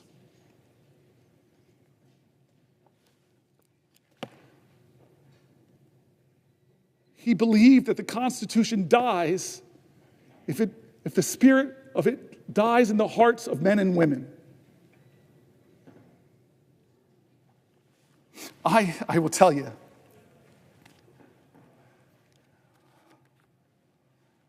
this Constitution has saved my life. It made my life because people marched to make real on the promise of our democracy. People bled to make real on this democracy. When some people told us that this Constitution didn't apply for us, this body, Republicans in America stood up and said, no, President Johnson, we're going to do amendments. We saw the 13th Amendment, the 14th Amendment, the 15th Amendment would guarantee my ancestors finally full citizenship in the United States of America and the protections of the Constitution. I am here in this body because of past generations that fought to uphold the Constitution, not because the Constitution was real to them, but because they brought reality and hope and love and promise to the Constitution. They were Americans that said, like Langston Hughes, America never was America to me, but I swear this oath, America will be. They loved this country so much even when it didn't love them back. I am here because of that. I'm the fourth black person popularly elected to this body because of generations that believed so much in this document that they were going to make it real. It lived in them. I quoted earlier today. It's worth quoting her again. The great Margaret Chase Smith, a U.S. Senator from Maine, a Republican, in her famous Declaration of Conscience speech, delivered on June 1st, 1950. Thank you, my good Senator friend Whitehouse, because Lord knows I would have slipped and fallen on my tuchus and have ended this long filibuster because I fell to the floor. That's what you mean when the brother has your back. What did this Republican say in a time of tyranny in her times, in a time where the Constitution stopped living in people's hearts, where people believed that whipped up fears of others by demagogues, where people believed the fear that they heard again and again on the radio, that we should fear other Americans, when people believed their fear justified them inhibiting the greatness of the Constitution. What's that old saying from one of our great leaders of the past? If you're willing to give up your liberty in order to ensure your security, you will lose them both. And so here was this courageous Republican who, in a time that demagogues were whipping up fear, where First Amendment rights were being trampled, where people were being intimidated into silence, where people were afraid to go up against the big and the powerful and the rich, where people were being deported from our country, where Jews were being deported and accused of being communists as justification to take them out of the country because they didn't have permanent legal status. Yeah, that's our history. What did she stand up and say in the Senate? This Republican putting her own career at risk to call out Senator McCarthy. She said, I don't believe the Republican Party is in any sense a party of fear. I do believe that the Republican Party has made an alliance, though, with the four horsemen of fear. The fear of communists, the fear of labor unions, the fear of the future, and the fear of progress. There are people fear-mongering now. There are people trying to tell Americans to hate Americans, either with the great dear leader or you're a danger and an enemy. And it's not just Democrats that are being drugged. There are being other Republicans. I saw it happen. I saw it happen to one of our vice president's daughters, a congresswoman. I saw it happen to colleagues of mine like Jeff Flake, like John McCain, like Corker, who stood up in this body and told the truth about dear leader, and they saw the consequences politically. You want to talk about where the Constitution lives and defending the Constitution? First, make it real in your heart, like those women did before the amendment that granted them the right to vote, who loved this country so much. You want to know where the Constitution lives in your heart? I just met with extraordinary men and women who are Native Americans to this country, were here before any of us.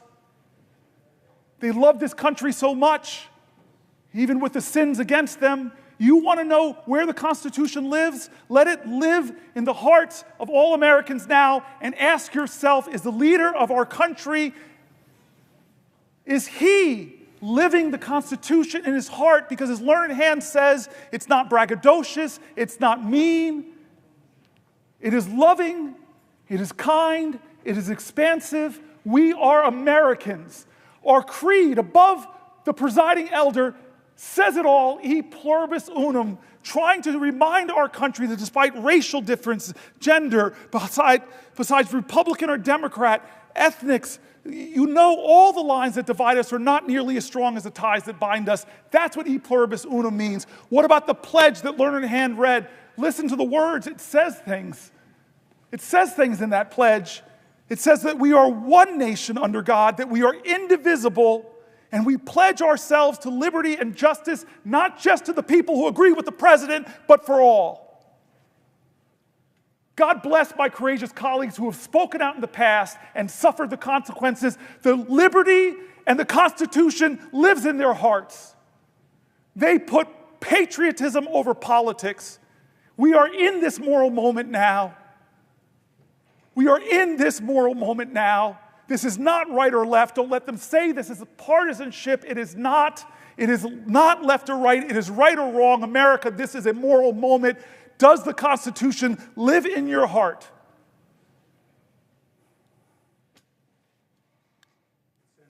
Or a question. Before I yield, I love this power trip. It's the only time in 13 years I've really felt this power. I don't have to let my colleagues speak. And I, first amongst us all, really love to speak. I just want to say thank you to Chris Murphy.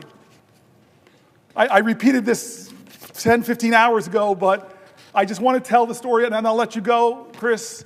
9 years ago on this floor, after the Pulse shooting, we called Chuck Schumer, Chris and I saw a moment, he saw a moment that we couldn't do business as usual. We just said, how can you have this mass shooting, yet another mass shooting, and this body just go on as business as usual? It's why I'm standing here right now. And we agreed, with the Chuck Schumer's help, that we would get control of the Senate. And Chris Murphy went down to that desk, and I promised him, I'll be with you, I'll stand with you, I won't sit down, we'll go as long as we possibly can. And he began a filibuster 9 years ago, and it lasted 15 hours, and he still had fuel in the tank. I know he did. I was a hurting guy. I told you my back was hurting, my feet were hurting. But we had a direct end when Mitch McConnell agreed to give us votes on common sense gun safety, which I think every American, most gun owners agree on, just universal background checks. And it failed to get 60 votes in the Senate, but you stood, and I stood with you. And he said to me days ago, if you're going to do this, brother, I will be your aide-de-camp this time, and you've been with me. You have been with me far past 15 hours. You've been with me for 23 hours and 49 minutes.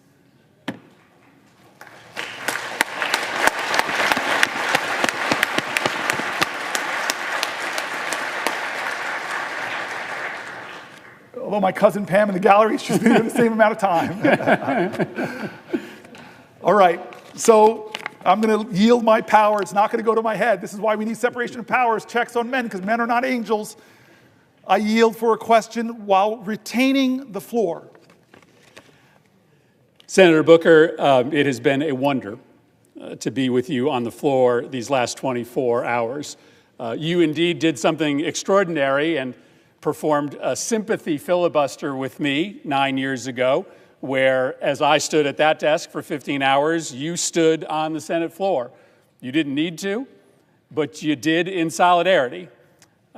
I have been with you for the last 24 hours, but I've sat for most of it. You've done the hard work. You are an extraordinary senator. You are an extraordinary American. And I think I can say on behalf of everyone in this chamber and many people in the gallery, you are an extraordinary friend. And so I think all of us feel privileged to be here with you at this moment of peril, this moment of danger, this moment of opportunity for the nation, but also this moment of history. On August 28, 1957, at about 8:45 p.m., Strom Thurmond took this floor. And he took the floor with the intent of trying to block the 1957 Civil Rights Bill. This was the most significant, really the only civil rights bill that had been before the United States Senate in 90 years. Most famously, about 10 years before, when he was running for president as a Dixiecrat, he had said, "There's not enough troops in the Army to force the Southern people to break down segregation and admit the Negro race into our theaters, into our swimming pools, into our homes, and into our churches." And he sat on this floor for just over 24 hours, and he made the case for why this nation should continue to segregate black and white. He started, in fact, by reading every single state's voting rights laws. Every single state's laws he read into the record, apparently as proof that every state adequately protected all of its voters and that no additional laws were necessary. He had friends in his cause to preserve segregation that came down to the floor and asked him long questions to give him breathers. At the end of that 24 hours, at around 9 p.m. the following night, he could go no longer. His final words in his 24-hour record-breaking filibuster were, "I expect to vote against the bill." But within hours, the bill passed. It became law. It established the Office of Civil Rights at the Department of Justice. It was not nearly enough, but it broke 90 years of inaction.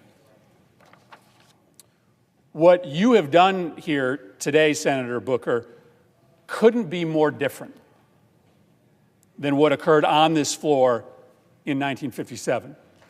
Strom Thurmond was standing in the way of inevitable progress towards equal political and economic rights for black Americans. It was inevitable only because the people of this nation were standing up at that moment, the beginning of the civil rights movement, to make clear that progress was inevitable. And I say that that moment is so different from this moment because today you are standing in the way not of progress, but of retreat. You are standing in the way of retreat from the rule of law, retreat from our commitment to provide care to the most vulnerable, retreat from our common cause, at least we used to be in common cause, that we would have zero tolerance from corruption at the highest levels of government. And you have recognized rightly that this multifaceted retreat from everything that makes this country so special, and the speed of that retreat over the last 71 days, it is an exceptional moment. You've said that word over and over again. It is not normal what this administration has been doing to rob from us the values that used to unite left and right in this nation. And so you made this bold decision to engage in an exceptional tactic, to declare 24 hours ago that you were going to stand on this floor for as long as you could to try to raise the specter of failure in our fight against this retreat for our colleagues and for the American public. The exceptional nature we have heard so eloquently from you over the course of the last 24 hours, the massive transfer of wealth in this reconciliation bill from the poor and the middle class to the wealthy, the industrial scale harassment of journalists, of universities, of law firms, the destruction of the independence of the Department of Justice, the destruction of the American knowledge economy and the research economy, the use of the White House in violation of the Constitution to make those in power richer. You have laid out the case. And it's funny, I remember this from 9 years ago. When you're sitting in your spot, you haven't moved in 24 hours, you have no idea what's happening outside of this building. You don't actually know how many people in this country have engaged in the conversation that you started 24 hours ago. On one social media platform alone, there have been 150 million clicks on your live stream. This is a country of 300 million Americans. You have been able to pique a conversation here amongst our colleagues, who we need to stand with us eventually against this retreat, and across this country. And I think we are here as we reach a pivotal hour to just say thank you for having the courage, the audacity to bring us on this journey. And so my question is pretty simple. I think you will find when you finally leave this chamber that you have done something extraordinary, that you didn't solve the problem, that we are still a long ways from being able to successfully beat back this retreat, but that you have accomplished something extraordinary. And so I guess that's just my question. When you set out with this idea, when this was starting to germinate in your mind, my question for you, Senator Booker, is what did you hope to accomplish? I thank my colleague and my friend again. He and I talked about this, that I was challenged by my own constituents to do something different, challenged by my own constituents to do something, challenged by my own constituents to take risks. My staff here, who should get a lot of credit for making it thus far, I'm not sitting down, but I'm mindful of what you said about Strom Thurmond. I'm mindful of that right now as I watch that clock tick for another 20 minutes.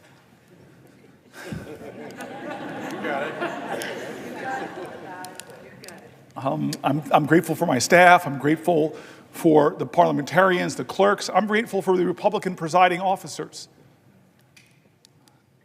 I don't know if I want to out Curtis on the note that the good senator on the presiding officer, forgive me, on the note he sent me, but this is the kind of specialness in this place that I love.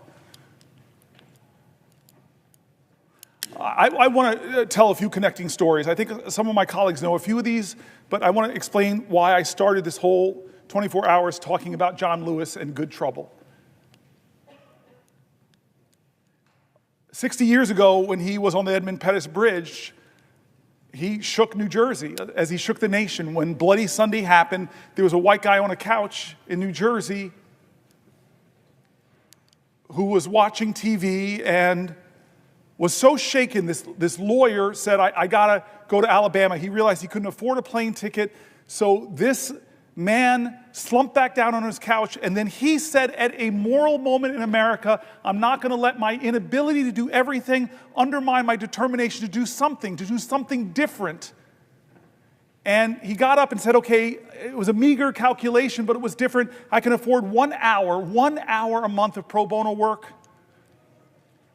And he called around and he found this woman named Lee Porter, who was heading up an organization called the Fair Housing Council, and said, can you use a lawyer? And she's like, hallelujah, thank you, Jesus. Yeah, we need some help. And they worked together and they designed a sting operation where they would send black families in areas of New Jersey that would not sell homes to black people, where usually the best public schools were. And if they were told the house was sold, they'd send a white couple behind them to expose that the house was still for sale and expose all of this. Well, they had a lot of success getting things written about the severe housing discrimination in my state. And he said that after about 4 years, I got this case file of a black family trying to move to New Jersey, and they were frustrated because every time they'd look at homes in the places, the best public schools, which happened to be white communities, they said they couldn't find a home. So they did the sting operation. They sent the black couple in. They were told this incredible house was not for sale. They loved the house, so when the white couple went, they just threw in a bid to see if it would be accepted. The bid was accepted. Papers were drawn up on the day of the closing. The white couple did not show up. The black man did. Lawyer Marty Friedman marched in, confronted the real estate agent. You would think 1969, a year after the Fair Housing Act, that he would capitulate, but he didn't. This lawyer gets up so angry, this real estate agent gets up so angry, he punches the lawyer in the face and sings a Doberman Pinscher on the black guy. They get out of there shaken up, and they start writing letters back and forth. The good owners of the home found out what was going on. They were so aghast. They said, let us sell the house directly to the black family. The black family moved in. And 43 years later, the baby from that family became the 4th popularly elected black senator in our country, me. Now, I tell that story because I started with John Lewis 24 hours ago, and it was John Lewis and a bunch of marchers on a bridge that influenced the destiny of my life and my family's life. We're all interconnected. As King says, we're all caught in an inescapable network of mutuality, tied in that common garment of destiny. But I want to tell you the second time John Lewis shook up my life. I was mayor of the city of Newark, and I got called to be on a TV show.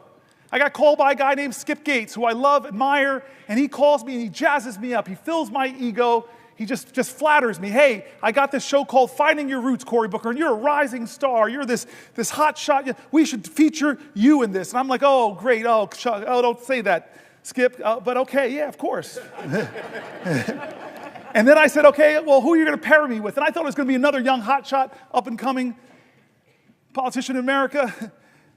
No, he goes, I'm going to pair you with John Lewis. And my heart sank a little bit. Actually, maybe it was my ego that sank. My heart got excited because I know how these shows start. They start with biographies. And so imagine the show starting. John Lewis, hero of the civil rights movement, literally bled the southern soil red for freedom and justice. And then it goes to my biography. Cory Booker, riding his big wheel in suburban New Jersey. The show was unbelievable, mountain and boy. But I got to meet John Lewis. I got to tell him that story, that he changed my life, and I didn't even know it. On a bridge in Alabama, changed the course of events in New Jersey that led to me. Third take on John Lewis. My colleagues know I got here in a special election in 2013.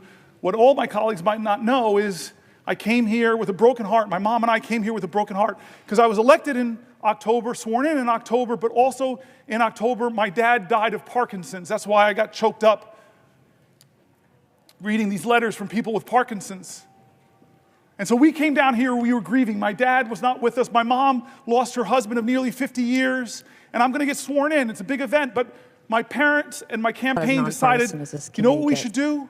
Right before you get sworn in or brought over here to be escorted to the president, vice president, that you should go and sit with John Lewis. And so we went to John Lewis's office, and a lot of my colleagues from the CBC, a lot of my colleagues from the House, a lot of my colleagues like here who came over to the House know his office. You walk into his office, and it looks like a civil rights museum, except he's in all the pictures. And this is John Lewis. We who knew him, this was him. Mountain of a man. He had already prepared eggs and grits, a good Southern breakfast, and wouldn't let my mom and I get up, and he serves us all, and he humbly is saying, this is why I marched, this is why I sacrificed for history-making days like this. He told us how special this was for him. He told me that he would be right here where my friends are sitting, watching me get sworn in, and how proud he was going to be. In a sense, he stood in for my dad on this floor, and then boom, I'm a senator. I find colleagues and friends here, and I find a lot of colleagues and friends in the CBC. At that point, I was the only African American in our caucus and found so many friends, so many heroes that have gone up from the Senate now who looked at me, adopted me, helped me. Dick Durbin, you were amazing in those early months. And this is the next time I meet John Lewis for a moment that changed my life. Chris Murphy, Brian Schatz, remember this moment.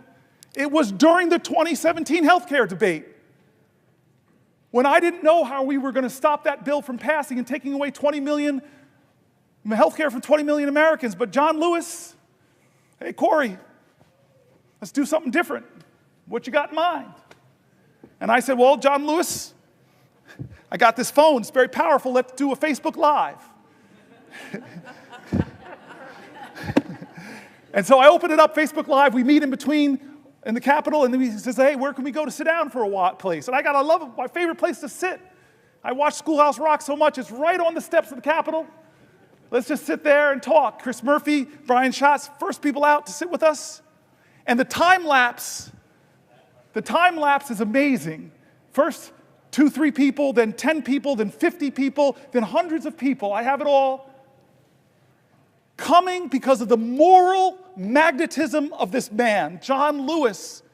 And he talked to people that night who were looking for, what can I do? I'm just one person. And this guy who in his 20s, who was just one person and caused a heck of a lot of good trouble, he told them, don't lose faith, don't lose hope. Get angry, but let it fuel you. Be afraid, but know that's a necessary precondition to courage. He was amazing that night, and I know my colleagues remember that. And then there was the next time. Oh, Brother Warnock, you're going to love this one. The next time I was with John Lewis, Jimmy Carter had gotten a little sick. But then he got better and went back to teaching Sunday school. And I thought, this man is in his 90s. I need to go to Sunday school. And so who do I know? Because there's a waiting line. It's like people sleep out all night. I might have been a little selfish. How do I know I can get in? Call John Lewis. I say, hey, I got this great idea. Why don't we go to Jimmy Carter to watch him teach Sunday school? So I have the singular greatest road trip. I fly into Atlanta, we get into a car, and we drive all those hours to Plains, Georgia. Indeed, people were waiting outside, but it's John Lewis. Come on in. We sit in the front row. I must be in the front row. And we sit down. And then this marvelous, incredible moment comes. Somebody comes and says, Congressman Lewis, Senator Booker, the President, First Lady would love to see you beforehand. It's my first time meeting President Jimmy Carter. But I walk in, I'm sort of on the sidelines. These two men are hugging each other. He and the First Lady. And then two of them whisper for a second, and Jimmy Carter walks over to me and says, I hear you're thinking about running for President of the United States. And he does something incredible. He says, I think you should run, but only if you run, and he pokes my heart, only if you run from here. The last time of the powerful moments I've had in my life with that man, that so many of us have had these powerful moments, the last time happened because of a man named Michael Collins. I know there are people in this room that got the same phone call I got, that it won't be long now, that John Lewis is going to pass very soon. He can't speak, but I know he would want you to have your moment to say goodbye to him. And what do I do? What do I do? To say goodbye to a man that's a legend in my life, a legend in our nation. What do you do to say goodbye to him? I wasn't prepared. I can't say I said anything eloquent. Michael Collins, God bless you, man. You put the phone by his ear and you just gave me my time to have a conversation with the man that would soon die. The man that changed my life, that helped my family get into a neighborhood that loved me and cherished me. God love Harrington Park. The man who stood in for my father when heaven brought him home. The man that showed me on the steps of this Capitol how powerful the people are. It wasn't about him, it was about them. The man that brought me to see a president who flattered every senator's ego, tell them what they want to hear, run for president. And so I said everything I could, but the last thing I said I remember very well. I said, I love you. I said, I love you. And I said, John, I know you're going to be in heaven looking down on us. And I promise you, John Lewis, that I will do everything possible, that we'll do everything possible to make you proud.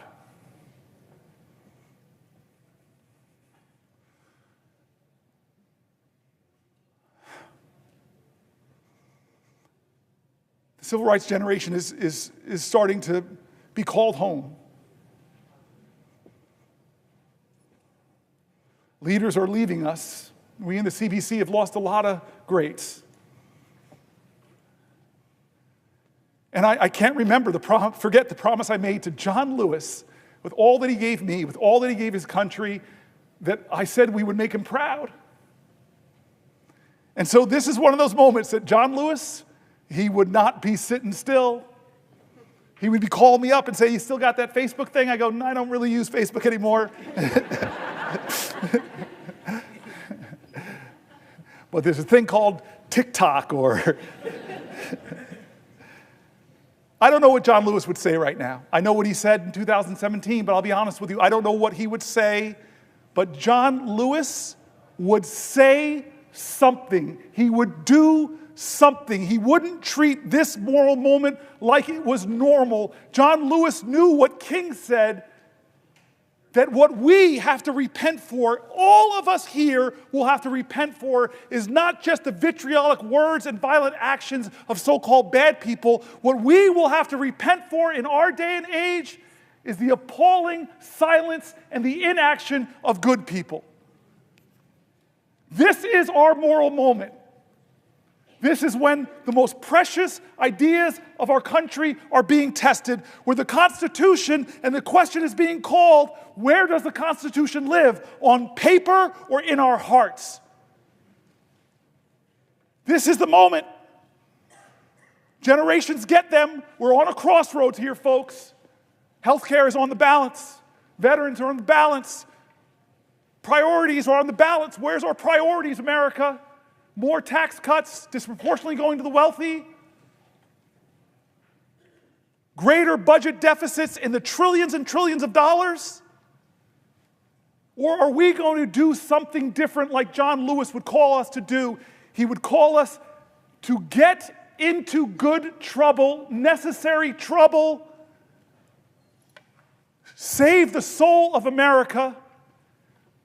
But you all know John. Don't hate each other. Don't let anybody pull you so low as to hate them. I said this about the presiding elder. Different parties, but he showed me an act of kindness during this speech. He and I have talked about energy policy. He has amazing ideas. I want to partner with him. Don't hate anybody. Did the folks in Birmingham, did Martin Luther King, Fred Shuttlesworth, Dorothea Cotton, James Bevel, did they bring bigger dogs and bigger fire hoses to match the sheriff's? Bull Connor, thank you. I've been standing here a long time. They didn't do that. They were creative artists of activism. They called to the conscience of a country. They challenged our moral imagination, not to focus on hate, but focus on what is possible in America if we redeem the dream, if we dream America anew. That generation in their 20s and 30s, that's what they demanded. Martin Luther King didn't go to the March on Washington with a list of grievances against the racists in our country. He went there and called to the conscience of a country. He said he had a dream. That's what we need in our generation. Vision now. That's what we need in our generation. A vision to redeem the dream, to call our country together. Yes, there is a man in the White House who's the most powerful man in the land, and his partner is the richest man in the world.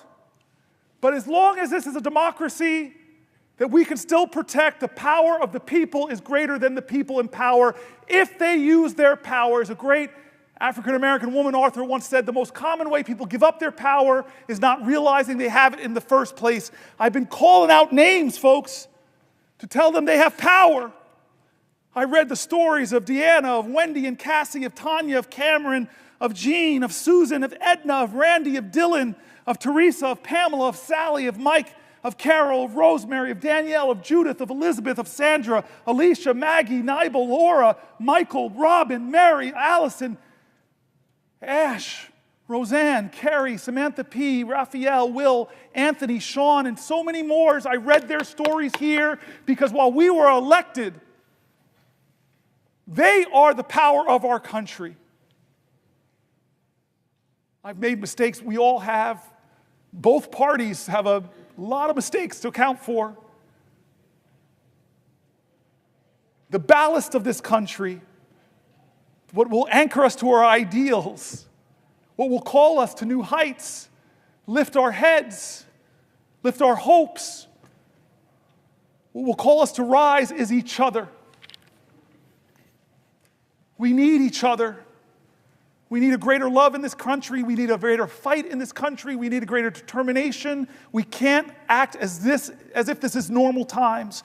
These people's stories that I wrote were calling out for help. Senator, help me. Someone help me. I'm in danger of losing my health care. Someone help me. I'm a veteran. Look what happened to me. It's not fair. I fought for this country. Help me, help me. I'm worried about my Social Security. And the rural office I go to is being closed. Help. People calling out for help. And what Americans do when people are calling out for help?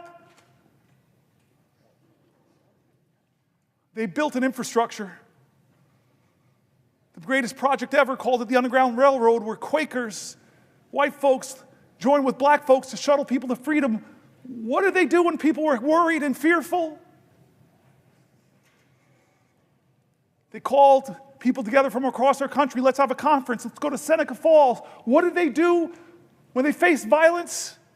Well, look at the people at Stonewall who stood up, who pushed back, who organized, who won. What do they do when the dogs are unleashed on us, the fire hose are unleashed on us? Look at what they did in Selma. I'm getting close to a record, folks, but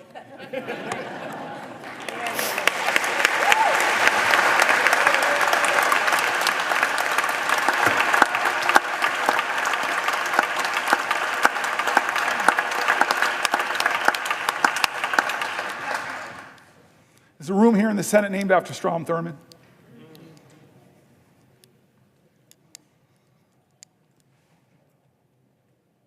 To hate him was wrong. And maybe my ego got too caught up that if I stood here, maybe, just maybe I could break this record of the man who tried to stop the rights upon which I stand. I'm not here, though, because of his speech. I'm here despite his speech. I'm here because as powerful as he was, the people were more powerful.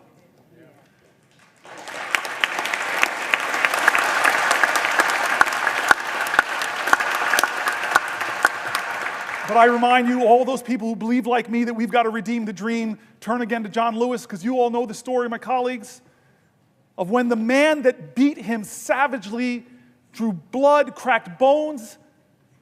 Decades later, he was a congressman. That man brought his grandson with him to ask for forgiveness from John Lewis. I heard about this story when I was in the car in Georgia with him. What did you do, John? This man that so viciously beat you, wounded you, bruised you, battered you. What did you do when he came to ask you for forgiveness? What did you do? And a good Christian man of faith, simply said, every one of us needs mercy.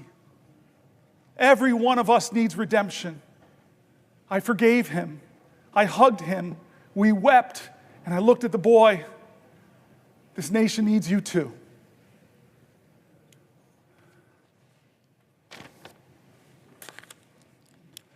John? Would the senator yield for a question? Chuck Schumer, it's the only time in my life I can tell you no. I just want to tell you a question. Do you know you have just broken the record? Do you know how proud this caucus is of you? Do you know how proud America is of you?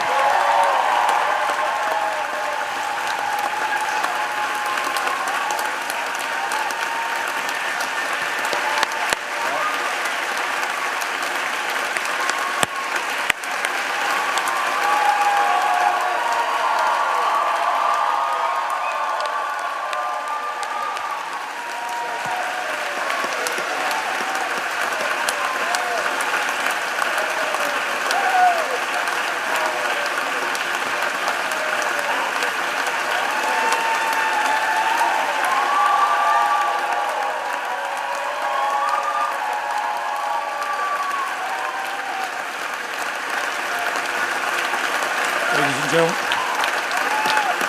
Ladies and gentlemen. Ladies and gentlemen. Ladies and gentlemen.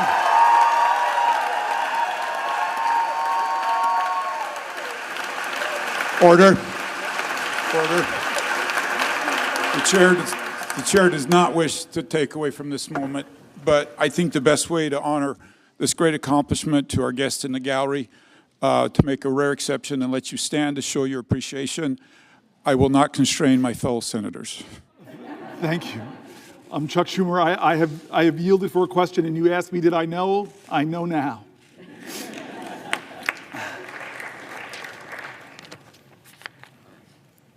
I want to not quite wrap this up yet. I don't want to wrap this up yet. My mom's senator, my mom's been watching. I know Catherine Cortez Masto has a podium in front of her. She can give me a rest. I'd like to go a little further if we can, just a little further. I love, and again, I know people are trying to train each other, and all of our media operations, they give the worst images of the people of the other party. But I want to tell you, one of the funny tweets my staff gave me is something Ted Cruz said. Is he's around 19, 20 hours, he said, maybe I should pull a fire alarm. He's going to break my record. I'm going to pause in a moment if she has a question for me to Catherine Cortez Masto, because she's my mother. But I do want to just say again, 2 points to make if I can. One is how grateful I am to my staff. When we decided to do this many days ago,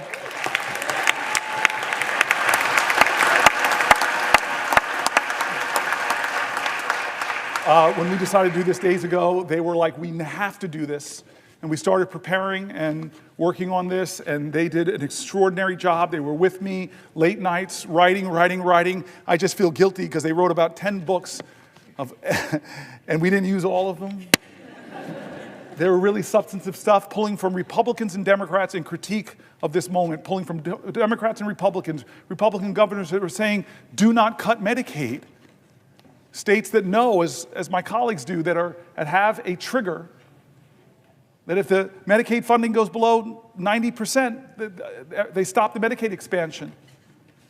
My staff really worked hard to not make this just Democratic voices, to make it people in our country, that Republicans and Democrats, you heard mentioned in the speech, the Cato Institute, the Manhattan Institute, all people who are honest arbiters and are saying that what Trump is doing is wrong, that a budget like this that blows massive holes in our deficit, it will be something our children are trying to pay for. And what are they ultimately paying for that's caused this big deficit? It's trillions of dollars of tax cuts that people like Doge, multi-billionaire Musk will benefit from, but children won't.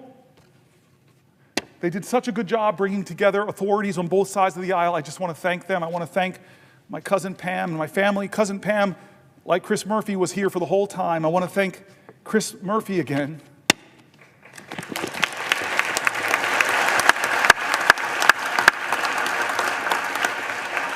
Who never stopped telling me we could do this, we can do this, we can do this, and said, I will stay with you.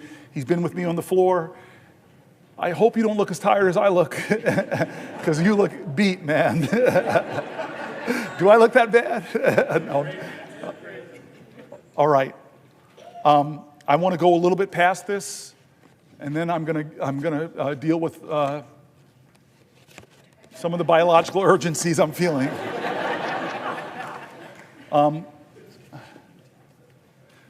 But I'm going to wait here because I have the power, I have the floor. Somebody has to ask me, perhaps from my mom's state, the way that's supposed to work. So will the good senator from New Jersey yield for a question? My mom would be so upset with me, my Aunt Marilyn, my Uncle Butch, my Aunt Shirley, all the people that are your constituents, not mine. They would be upset with me if I didn't yield to you for a question while retaining the floor. Well, first of all, Senator Booker, I have to say, we in Nevada are so proud of you. We are proud to be Nevada Strong. You are one of us.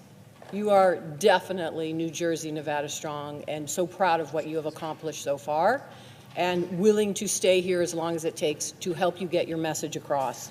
And I think that's the important moment. We are all here right now. So I want to I want to pose a question to you, actually a couple questions, but I want to start off and set the stage here, because you have been here now, for over 24 hours. You are missing some of the national news, things that are happening out there.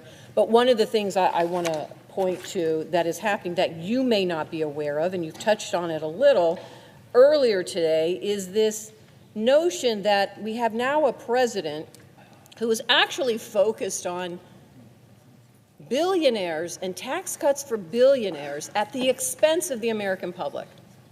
And one of the things we have watched him do is cut funding for medical research. Now, what you may not know is just today I found out that HHS laid off the entire healthy aging branch of the CDC, just today. This office administers Alzheimer's disease programs. Yes. And it oversees the funding from the Bold Infrastructure for Alzheimer's Act, and it is a piece of legislation that I was so proud to partner with Susan Collins on. And she has fought for, and we have fought for, funding for it to support caregivers and their families. And Congress just reauthorized this funding. And now we have a president that has stopped the critical work that scientists are doing to try and cure Alzheimer's. And I bring this to your attention, Senator, because like you, and I think like all of us, there are personal moments in the work that we do. My personal moment is my grandmother, who I'm named after, died from Alzheimer's. And she died at a time in Las Vegas when there was not enough research, when there was not enough health care, when there were really not enough providers to understand what was going on. And so for many of us, this fight, not only is it personal, but we recognize the impact that it has outside the Beltway in so many families and lives across the country. And that's what this is about. In Nevada, as of 2023, there are 49,000 people, 65 and older, are living with Alzheimer's. And that's projected to reach 65,000 this year. Not only did we hear that HHS laid off the entire healthy aging branch of the CDC, but Donald Trump also recently terminated a $14,000 NIH research grant that had been supporting Alzheimer's research at the University of Nevada, Las Vegas. And he's continued to cut the grant for essential research for so many reasons. We've seen these funding cuts, we've seen mass layoffs, and the impoundment of grants that have already been approved by Congress. This is a violation of the rule of law, and you have been talking about that for the last couple of hours. President Trump is forgetting that this is personal. It is happening to so many families. So my question, Senator Booker, to you is, what do you think families and caregivers of those impacted by Alzheimer's, how they are feeling about what is happening right now? So this bothers me for two reasons, and the first you've already mentioned, is this is the points of bipartisan work that we do.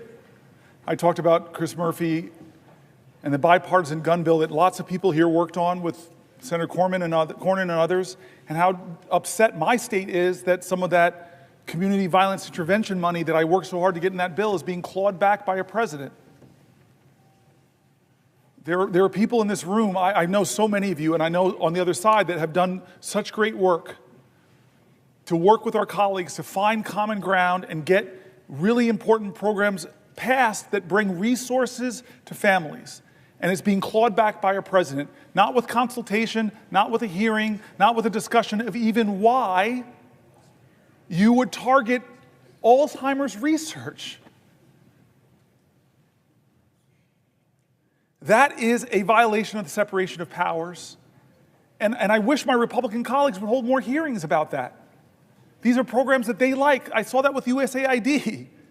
I worked with Marco Rubio on some of that programs and those investments that are now been cut and clawed back. So it's a separation of powers issues. It's an offense to the common goals that we share in this community of leaders. But the second reason it bothers me is an article I read hours ago by Fareed Zakaria. And he talked about what's happening to a nation that cuts so dramatically what is one of the best taxpayer investment dollars in biomedical sciences. If you're an investor, and I told you there's an investment that every dollar you invest, you would get $5 back for your economy, folks would be invested in that vehicle. Well, that's NIH funding. Every dollar you invest, who would cut a profit center? It's not just a profit center, though. The outcomes, the discoveries, could change the lives of people who are suffering in your nation and around the world. But he's attacking them. I read all these universities from around the country. This shows you how magnanimous I'm trying to be. I even read stories from USC. I'm sorry, rival. That all of these universities are cutting their postdocs, cutting their PhDs, cutting the lending, because they don't know, as Donald Trump threatens, the direct costs they're stopping. And Fareed Zakaria said so painfully to all Americans with Americans' pride, as we are doing that, China, who, when they had that cultural revolution, they first went after their universities. Now, modern China, their government is doing the opposite. They're trying to out-America us. They're massively increasing their investments in scientific research because they know if they get ahead of us on quantum computing, all of our subs can be located, and God knows what could happen. They could, any kind of cryptology they could break. They know if they get ahead of us on scientific research, the power and advantage it will give them, so they're doubling down. But what are we doing in America? We're tolerating a president that is cutting the funding that will predict who defines the future and what values will define those futures. Will they be democratic values, or will it be the values of the country that's competing with us to beat us, and right now we're giving them a head start? And then the final reason that question bothers me is because my father died of Parkinson's, and he had Parkinson's-related dementia. And I know what that's like. I know the pain families are enduring. I remember the time that my dad and my mom, we were in the movie theater, and my mother just shook my world. She was in Georgia. And so many people here in this room have had the same experience. We're in a movie theater, and my mom leans over to me and said, "You need to take your dad to the bathroom." I never imagined the years of my dad as a 2-year-old and 3-year-old taking me to the bathroom, that one day I'd have to take him. And so in this Atlanta movie theater, in the middle of a movie, which I was like, okay, it's time for me to do this ritual that so many families know. I pick my dad up, who's shuffling with his Parkinson's. I'm not seeing any light in his eyes that he's there. I'm just letting him hold me, and he's shuffling into the bathroom. And then we get to a public bathroom. His hands are shaking. He's standing in front of the urinal, and then I realize I got to unbuckle this man's pants. So many families know this, and my ego, I'm sorry, I was leaning over and I'm saying, wait a minute, I'm in a public bathroom, leaning over, I'm buckling another man's pants. Please, please, God, don't let somebody come in. And as if God heard my call, someone walked in. And I hear the person walk, and I'm like, just please keep walking. Go into a stall, please keep walking. And then suddenly I hear the feet walk past me and stop. And then the man turns around and says, "Oh my God, Cory Booker." And then I look up at my dad, and I see the clarity in his eyes. He is 100% there, and he's grinning and loving my mortified embarrassment. Alzheimer's is devastating so many American families who are watching the loved one of their lives diminish. And we're cutting funding. Donald Trump is cutting funding, democratically, bipartisanly approved. So forget the separation of powers. It's important. It's so important. If that doesn't get you, then maybe think about the competition with China. If that doesn't get you, if those two don't get you, America, then think about the millions of Americans struggling with Alzheimer's, the struggles it does to those families. This is a moral moment, America. This is going to define the character of our country for years and years to come. Has the Senate called a hearing on your bipartisan funding, Senator? No. Have we done our oversight responsibility? Have we checked, as I read from the Federalist Papers, as our founders wanted us to do, is to check the executive, be the check at the executive that balances our governmental powers? No, we're not checking that executive. With Signalgate, I have heard from Republicans that serve in Congress, of the 535 with us, I know other colleagues here have heard, they're mortified. You talked about that. Mortified about that. And again, this is not partisan. The Biden administration made foreign policy mistakes. Obama made foreign policy mistakes. Reagan, when I was growing up, I was hearing about the Iran-Contra scandal. So I'm not going to be one of those peoples that the pristine, perfect Democrats, we've made mistakes, we've made failings, we've let the public down. We have some reckoning in our own party that we're working on right now. But that doesn't say that you should just be one of these people that says, well, Biden did it. No, you should be a leader of character that says there's something wrong here, and in fact, it could point to real problems in the national security of our country. And the laws that we established. One of those laws is very simple. You're supposed to preserve records. How can a signal chain that disappears not be a violation of the law of this land? Is there a hearing on that? Head of the Intel Commission, not a hearing at all. Where are the checks and balances spelled out in the Constitution? We are derelicting our duties here in the Senate. We really are. And the consequences of that is the very national security of our country. How many times do you think this was the first time they created a signal chat? Or is this a pattern of practice? You're a really rational man. I keep looking at you, Mark. You're my leader on these issues. Or Jack Reed. No, this indicates a real problem, and the Senate, the United States Senate, should get to the bottom of it.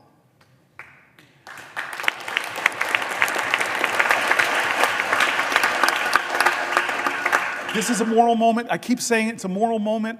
Who are we going to be? What's going to define us?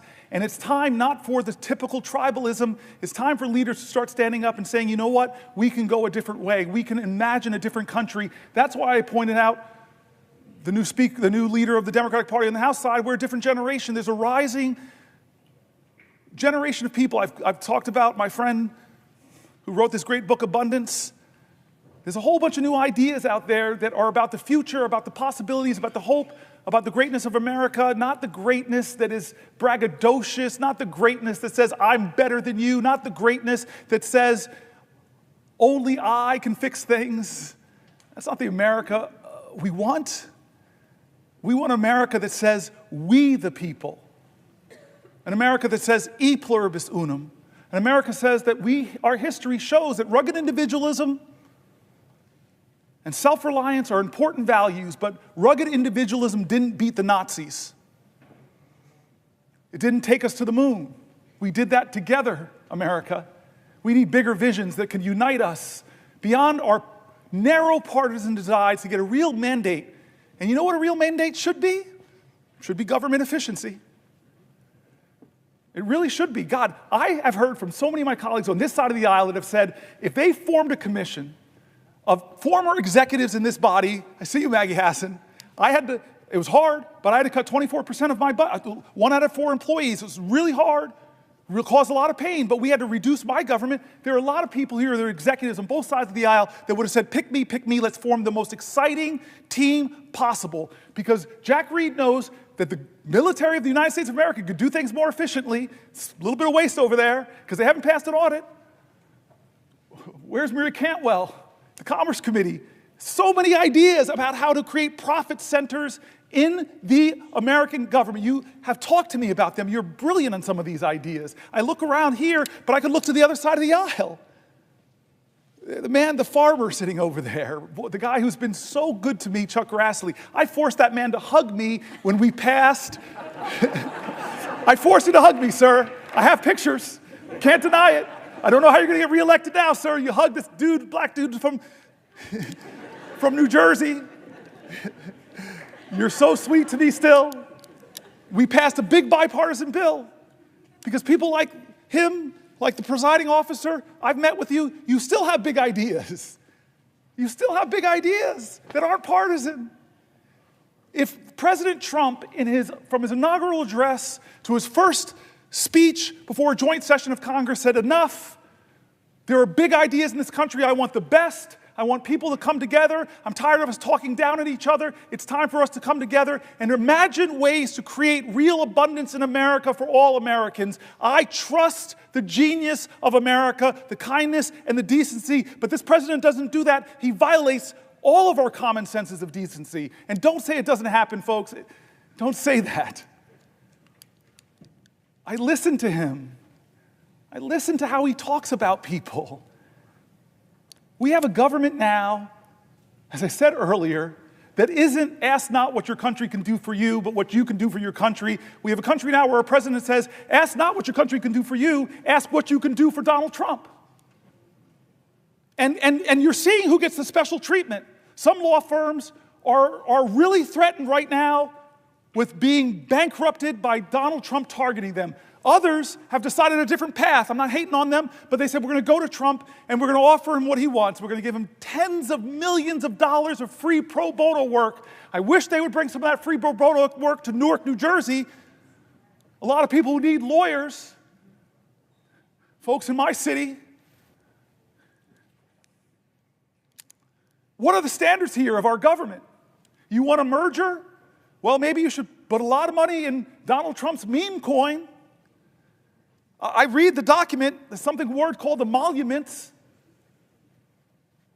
And we sit by and act like, oh, no big deal. He's made millions and millions of dollars from who we don't know. We haven't held one hearing of oversight to know who is giving him millions of dollars to that meme coin. Is it the Turks? Is it the Saudis? Is it the Chinese?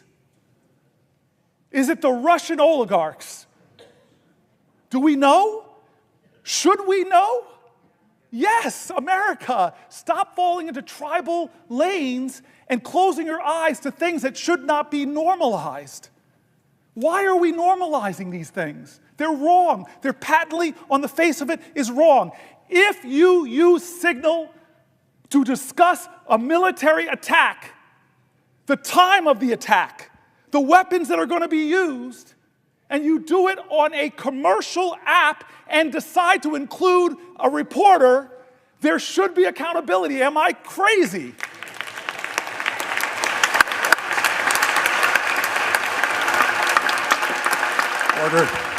Order.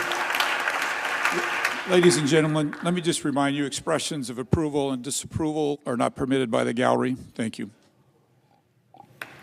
He was forced to say that. Look at you, defiant man.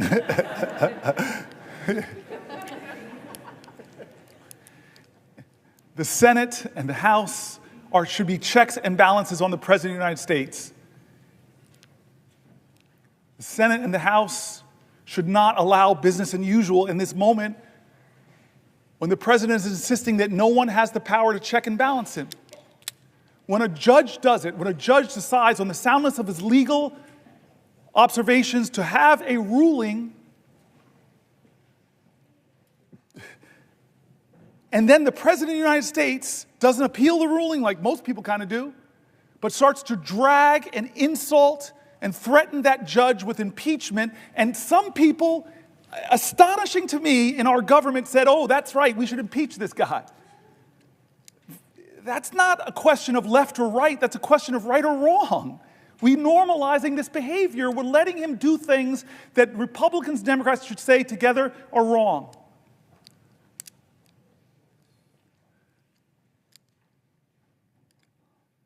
And so I want to say, I'm going to stop soon. Well, for a question? Oh, yes. God bless you. I will yield for a question while retaining the floor. Thank you. I want to start, before I get to my question, with just saying how proud I am, how proud we all are of you. And I think I'm old enough to remember Strom Thurmond's Filibuster. I can remember being in high school and seeing the news every night and the reporters coming from the steps of the Capitol because they were filibustering the Civil Rights Bill.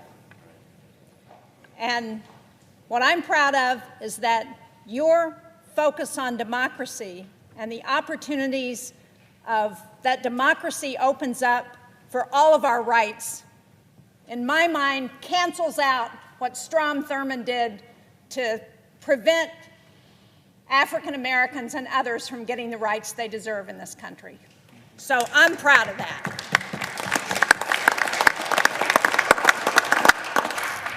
But I really want to, you talked earlier this afternoon about the rule of law and the overreach of this administration. And as part of that, you went through a litany of agencies that Congress had established that this president is trying to take away. And I just wanted to point out that, and you mentioned this earlier, one of those agencies that Congress established is the U.S. Agency for International Development. And earlier today, we had a shadow hearing roundtable, the Democrats on the Foreign Relations Committee. It was on the dangerous consequences of funding cuts to U.S. global health programs. And I know that as ranking member on the subcommittee on Africa and global health policy, you would have really been interested in this. I'm glad you were here on the floor, but I wish you could have heard what we heard from the people who testified. We heard from Atul Gawande, who used to be the administrator of USAID, their global health program. We heard from Dan Schwartz, who is the Vice President of Management Sciences for Health, that's a contractor that works on global health programs. And we heard from Nick Enrich, who's the former Assistant Administrator for Global Health at USAID. And they started out by talking about what global health has accomplished through USAID. PEPFAR has saved more than 26 million lives. It's reversed the spread of HIV/AIDS. They've done malaria prevention and control for over 500 million people. They've eradicated smallpox and eliminated most of polio. They've reduced infant mortality by more than 59% since 1990. They've supported cholera, measles, and Ebola outbreak response. And one of the things Dr. Gawande pointed out is that they took the response to Ebola outbreak from 2 weeks. Many of us remember that during the Obama administration when Ebola was coming to the United States. They took that response from 2 weeks down to 24 to 48 hours to be in there to be responding to the Ebola epidemic. And what has this president done? What has Elon Musk and Doge done? They've gone in to USAID. They've cut the global health workforce from over 800 to about 60. They've taken the system that was designed to make programs more efficient, and they dismantled it. And when the Inspector General Paul Martin reported on food rotting in ports, he was fired. USAID has been the largest civilian ground force to address global goals. As Dr. Gawande said, what we learned from USAID is that prevention is a whole lot more efficient and a lot cheaper than emergency treatment. He said that what we spend on global health through USAID has been $9 a household in America in a year. $9. Think about what we've done with that $9. And as they were going through the litany of programs that have been cut, the one that caught my eye was 75% of the pandemic threat comes from diseases jumping from animals to humans. That program has been terminated.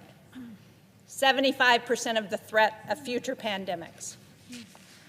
So, as we think about rule of law and the overreach of this president, would you agree with me that there has been no consultation with Congress about any effort to move USAID into the Department of State, and that because Congress created this agency, Congress has got to be involved in reauthorizing whatever comes next, and that this president and his Doge boys need to understand that before they take any more steps at USAID?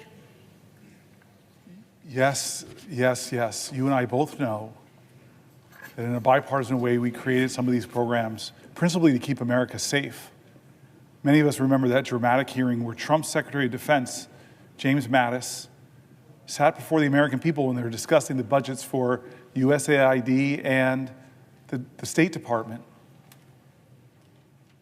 And John Mattis knew the power of those programs to keep us safe. You mentioned infectious diseases. Well, we live in a world where an infectious disease anywhere is a threat to public health everywhere. So pulling our scientists out of the fight against Ebola, pulling our scientists out of drug-resistant tuberculosis fights, it makes no sense. And then, in terms of our safety, he just simply said, if you cut these programs, buy me more bullets, because our fight's to spread democracy. There are nations in Africa, for example, where the Chinese are trying to influence a different way of life. That's why so many African countries now won't criticize China for things that the rest of the world say are bad because they owe them so much debt, they're so engaged, they're so overplaying the fact. Chris Coons said something, I think it was Chris Coons said something painful earlier about Myanmar. This horrific thing. America, the most generous country on the planet, when there's a crisis, we lead the rest. I've sat in meetings in a bipartisan way with ambassadors from other countries where we had the moral authority to tell them, you're not doing enough. And in the Myanmar crisis right now, as Chris Coons said, who's standing there? Not Americans. We don't have the capacity anymore to help in a horrific crisis like that, but the Chinese government's there. Again, it's what defines us. I keep saying this is not a left-right moment. This is a moral moment, and we tell our truth with what we do with our resources. And here's the thing. When you poll people and ask them how much money you spend on USAID, they say, oh, it must be 10% of the American budget. It must be 5% of the American budget. It's around 1% or less. A penny of what tax dollars you send down to Washington goes to help us make sure that around the globe we're countering the hard power of some countries with the power of our light and our soft power. We have been the envy of the world, where people see and know how special America is because we live the value of every major religion, that we're going to love our neighbors, we're going to be there for you in your times of need. And we all know, with a terrorist group from far away did the most horrific attack, that in a lot of these countries, terrorist groups are trying to counter the democratic governments there. Look in the Sahel region. Look what's happening. When I was in Nigeria, I was shocked to say what they're talking about, instabilities in the north, the threats of terrorism in the north. I'm going to go for 7 more minutes and stop, but I want to use these last 7 minutes to return one more time to the people of my state and actually other states who demanded we do things different, who asked for help. Before I do, I just want to thank Mike Lee today. He's my partner in antitrust, a specialty of my friend Amy Klobuchar. And I don't know if you got my text, but you got it, where I said to you, I'm kind of going to the floor to hold it for as long as I can. And I may not make our first subcommittee together on antitrust where we have a lot of common ground. So I'm sorry I missed it today. I know you'll fill me in, but I know my friend filled in. Thank you. So I want to close back where we started, about us, about why I'm here.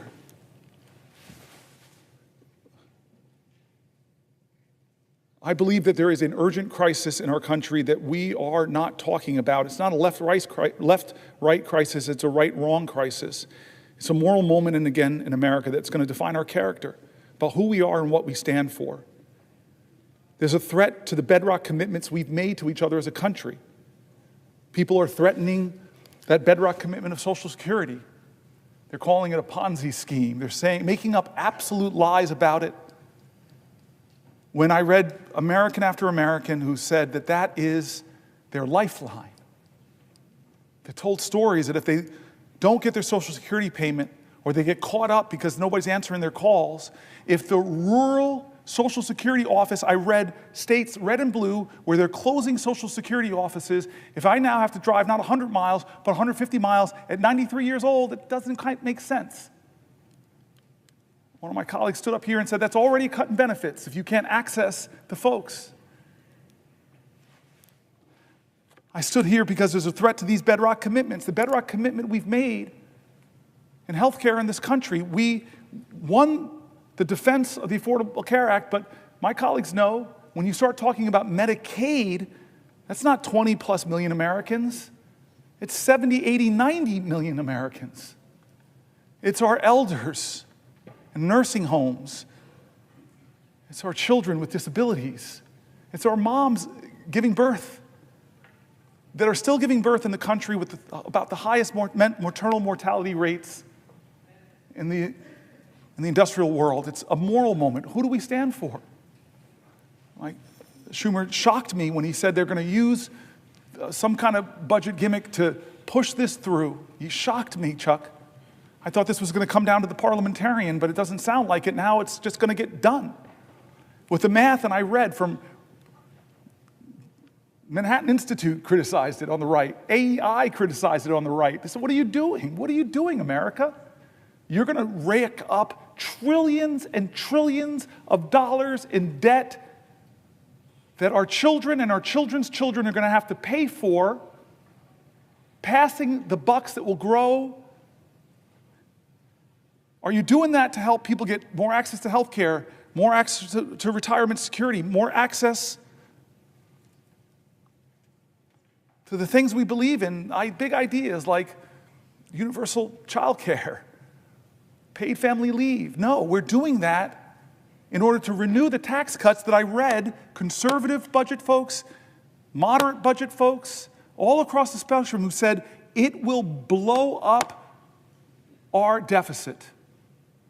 And the benefits of those tax cuts, not all, let's not use hyperbole, but most will go to the richest people in our country who I promise you, I celebrate people who've brought their ingenuity and their expertise and their grit and their tireless work who've built wealth in this country. Should not be us versus them, but I'm telling you that those folks do not need another tax cut. And the corporations who came here, you all remember, and said we would like a 25% rate. The people I read said that when we kicked it to 21, not even what they were asking for from 35, it exploded. One of the main reasons it exploded our debt. And we read from conservative groups who just said all these promises that we would grow our way out of our deficit, they didn't materialize. All the promises that were made. Trump, for those who don't remember or weren't here when I read it, was going around telling folks that, oh, my tariffs, this is 2017, my tariffs, the money that I get, that will be what we could pay down the debt. The math that they did was that would account for about 1/750th of the debt at that time. But he used that money to try to compensate the farmers that he was hurting with his tariffs. This is a moral moment, and people are getting hurt, and people are afraid because of the threats to Medicaid cuts. There were people writing in and said $880 billion would devastate me, but even small cuts to services, my whole family, fragile architecture of our finances, if you just pull out the transportation money that my disabled child uses, that will crumble my financial world. And so when you talk about the bigger cuts, we know the math. Many states who expanded Medicare have a trigger that if it goes below 90%, all the Medicare expansion goes off in that state and millions of Americans will be hurt. That's not right, guys. That's not right. And so this is the choices we have before us. Our veterans and the VA. I'm mad at you now. You made me get very emotional with your story. We read John McCain's story. We read the stories of the poems of the unknown soldier looking over us and saying, what are you doing to the Gold Star families? What are you doing to the veterans? Are you living up to your promises that you made? Well, right now, with the cuts of tens of thousands, over 80,000 veterans who work for the VA, but even more, because about 20% or so of all federal workers are veterans. And we read stories from veterans in America who are shaken by what's happening, who are losing their jobs but yet all they want to do is serve. They're not what they're being called. They're not leeches. They're not criminals. They shouldn't be degraded for wanting to continue to serve their nation. This is what we're talking about, our veterans, our seniors, our health care, our financial security going forward. I asked the question to all those people who voted for Donald Trump, who believed in him that he would lower your grocery prices. I asked you, look at your financial self. Are you better off than you were 72 years ago financially? Well, the answer for most people who believed in him is no, because he didn't set out to do anything to lower prices. He set out to rename the Gulf of Mexico, to threaten Canada, to say I'm going to take over Greenland. He's done a lot of things, 140 executive orders. Many of them actually drive up your costs, make it more expensive to enroll in the ACA, reduce a lot of the tax credits there. He's increased your costs. He's taxed your bedrock services. Stock market tumbles, your 401k accounts are less. Inflation is up. Consumer confidence is down. This is what the voices we brought into this chamber, the voices of our constituents, red states, blue states, the voices of Democrats and Republicans, Republican governors, Democratic governors. We brought all the people that are saying, no, this is a moral moment, not left or right, right or wrong. And so I've tried over the last 25 hours and 1 minute to center the conversation back on what will we do of good conscience.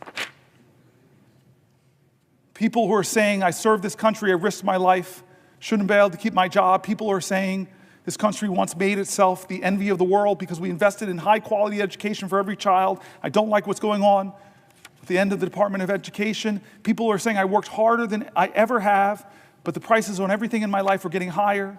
People who are saying that the America I learned about in school, the one where people's rights are protected, the people who are saying that why are we yet again going through another healthcare battle that threatens millions of people, the people who are saying that I'm worried about the financial security and the future of my country, the voices of folks. And so I end by saying simply this, where I started was John Lewis. I don't know how to solve this. I don't know how to stop us from going down this road. Chuck Schumer's now told me that they're greasing the skids to do these things. I'm sorry, but I know who does have the power. The people of the United States of America.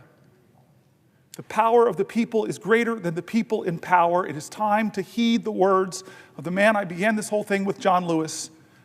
I beg folks to take his example of his early days where he made himself determined to show his love for his country at a time the country didn't love him.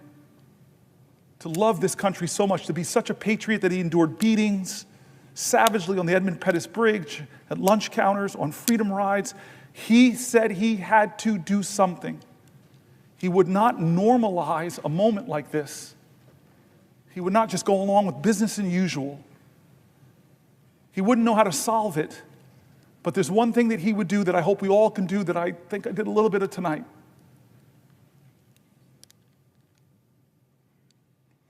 He said for us to go out and cause some good trouble, necessary trouble, to redeem the soul of our nation. I want you to redeem the dream. Let's be bold in America, not demean and degrade Americans, not divide us against each other. Let's be bolder in America with a vision that inspires, with hope that starts with the people of the United States of America. That's how this country started. We, the people. Let's get back to the ideals that others are threatening. Let's get back to our founding documents, that those imperfect geniuses had some very special words at the end of the Declaration of Independence. It was one of the greatest in all of humanity declarations of interdependence. When our founder said we must mutually pledge to each other our lives, our fortunes, and our sacred honor. We need that now. From all Americans. This is a moral moment. It's not left or right, it's right or wrong.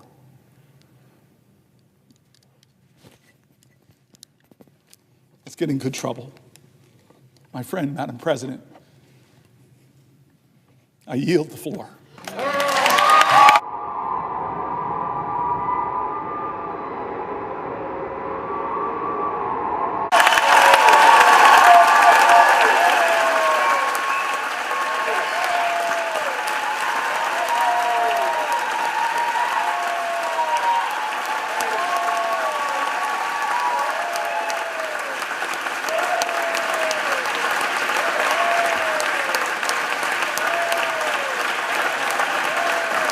Madam President, Madam President,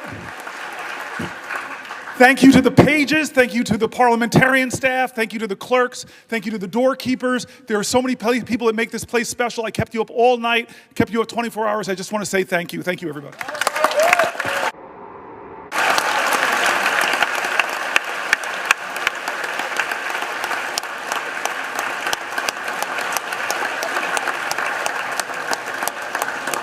Madam President.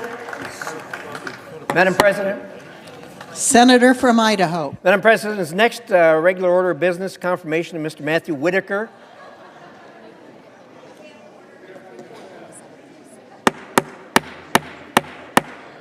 Order in the Senate, please. Order in the galleries. Madam President, is the next regular order of business confirmation of Mr. Matthew Whitaker to be ambassador to NATO? So that's the next order of business up. It is. Thank you. I'd ask unanimous consent that myself and the senator from Iowa be permitted to speak each 3 minutes, and immediately upon conclusion of that, we proceed to the vote on the confirmation. Without objection. I yield the floor to the senator from Iowa. There will be order in the Senate. There will be order in the Senate.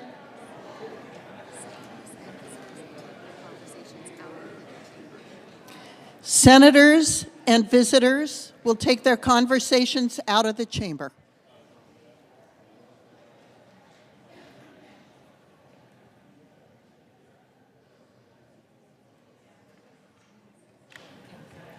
The senator from Idaho. Thank you.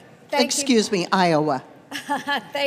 Thank you, Madam President. And today I rise in support of the confirmation of Matt Whitaker to serve as the next United States ambassador to NATO. Matt is not only a proud Iowan, he is a dedicated public servant, an accomplished leader, a loving father, and a very, very dear friend. Matt was honorably served. He has honorably served our state and our country as the U.S. Attorney for the Southern District of Iowa, in private practice, and most recently as the former Acting Attorney General of the United States. Will the gentlewoman yield? Yes, I will, Madam President. The Senate will be in order. Please, senators, take your conversations off the floor.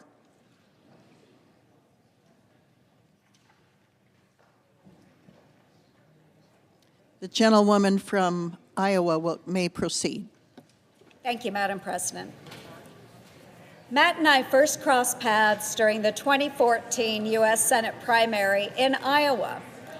What began as opponents in a race turned into a mutual respect and ultimately a strong friendship.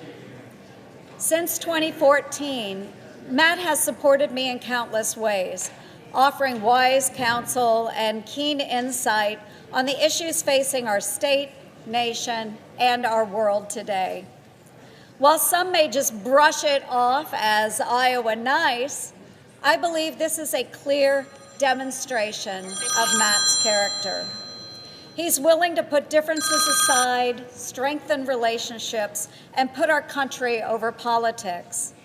Over the last few years, during exchanges with NATO allies, a consistent theme emerged: the need for American leadership, a willingness to speak hard truths and encourage our partners to step up.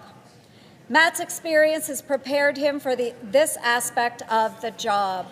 With decades of law enforcement experience and having served as Acting Attorney General, Matt has successfully collaborated across many organizations and jurisdictions. He understands the evolving threats our nation and our allies face, from terrorism to cyber warfare to transnational crime. His experiences navigating complex security challenges will make him an asset to NATO and a force for strengthening our alliances. Matt Whitaker is a principled leader with a proven track record.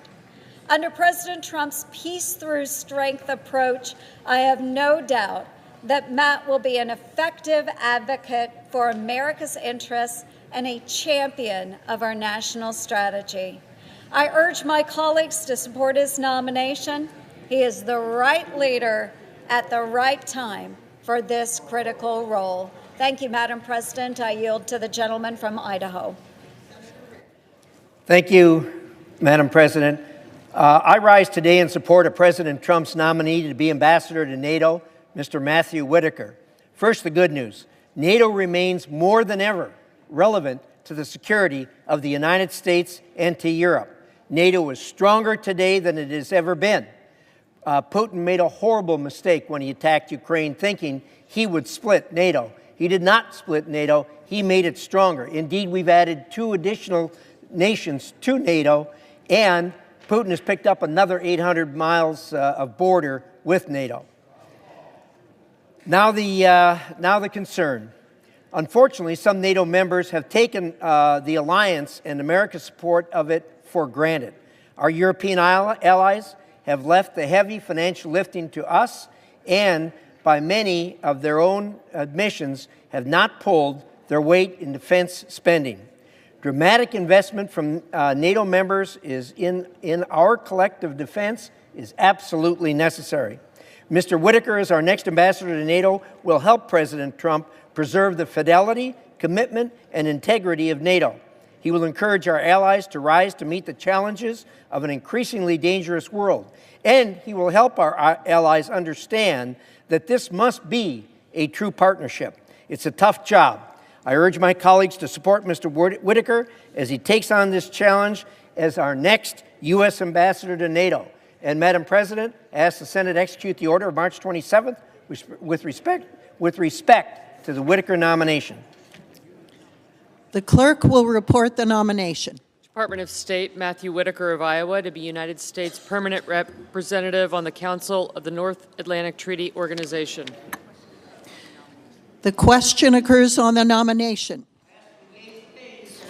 Is there a sufficient second? There appears to be. The clerk will call the roll. Ms. Alsobrooks. Just a moment, please. Thank you. Thank you.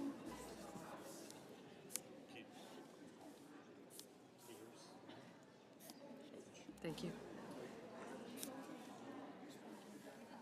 Thank you.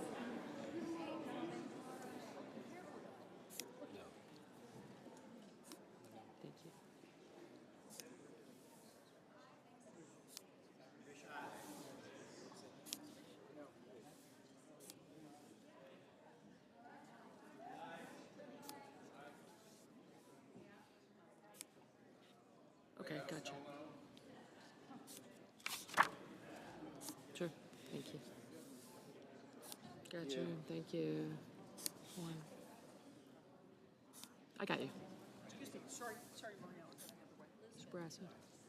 Ms. Baldwin. Mr. Banks. Thank you. Okay.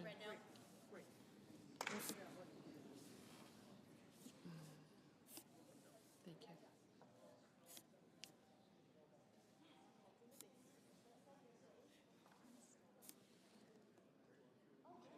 Yeah, I'll get him in a second. Mr. Barrasso. Mr. Bennett, Mrs. Blackburn. Haggerty, Scott, Daines.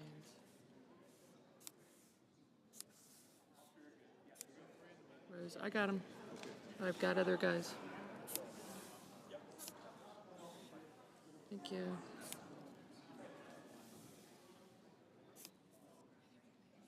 Thank you.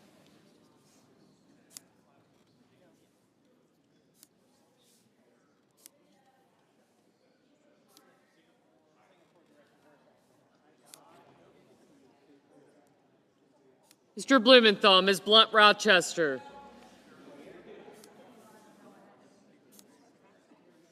Just a second. Thank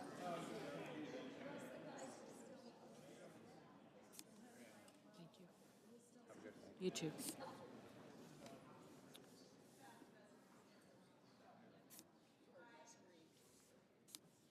I did, thank you. Thank you.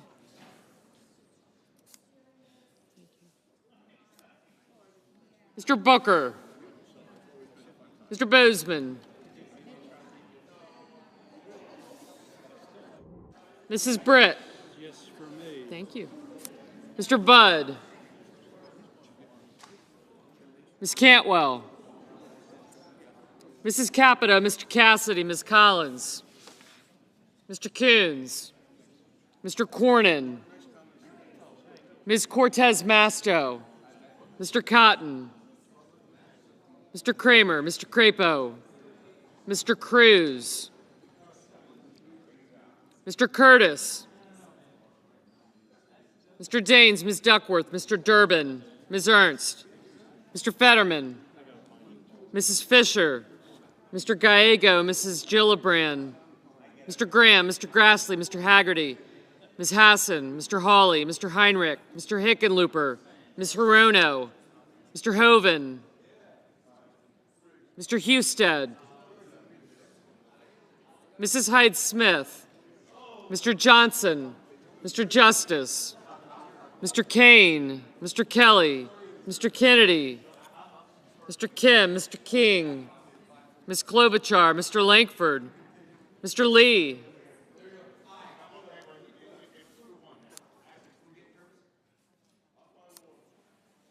Mr. Lujan, Ms. Lummis, Mr. Markey, Mr. Marshall, Mr. McConnell, Mr. McCormick, Mr. Merkley, Mrs. Moody.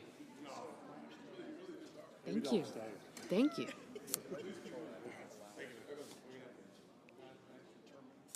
I got you. You guys picked out your evening.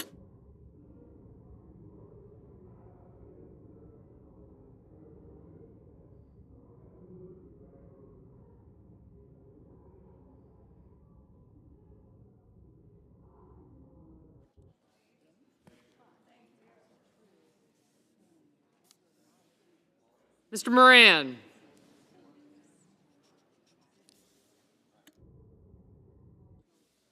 Mr. Marino, Mr. Mullen, Ms. Murkowski, Mr. Murphy, Mrs. Murray,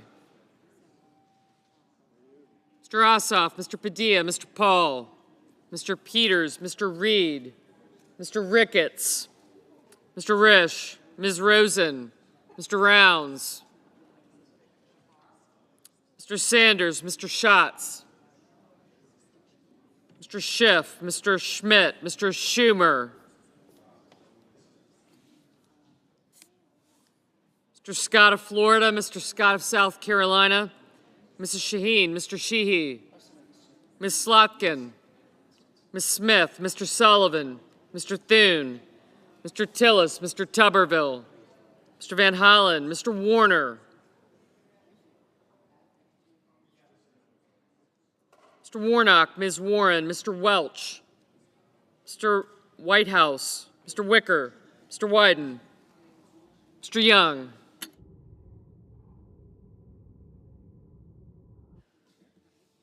Senators voting in the affirmative: Banks, Barrasso, Blackburn, Bozeman, Capito, Cassidy, Cotton, Crapo, Curtis, Daines, Ernst, Fisher, Graham, Grassley, Haggerty, Justice, Kennedy, Lankford, Lee, Lummis, Marshall, Marino, Risch, Scott of South Carolina, Shaheen, Tillis, and Tuberville.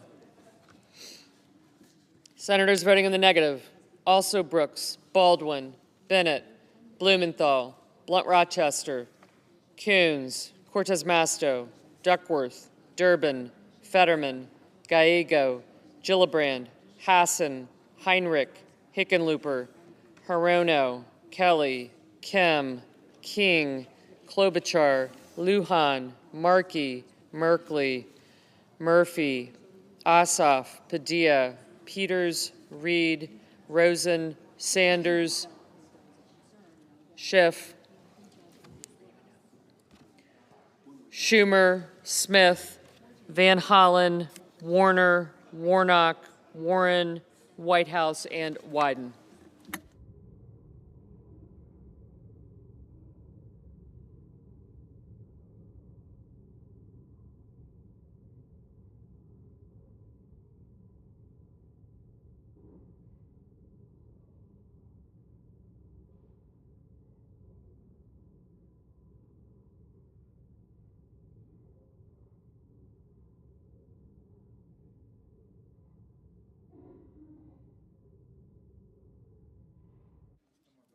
Mr. Scott of Florida, aye.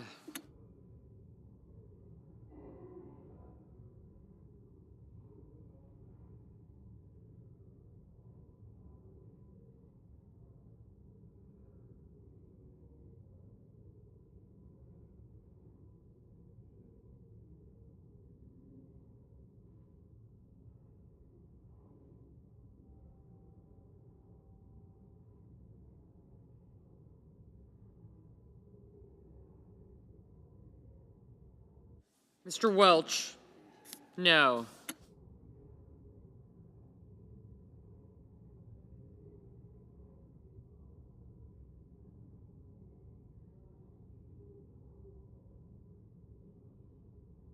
Ms. Murkowski, aye. Mr. Kramer, aye.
Mr. Mullen, aye. Mr. Wicker, aye.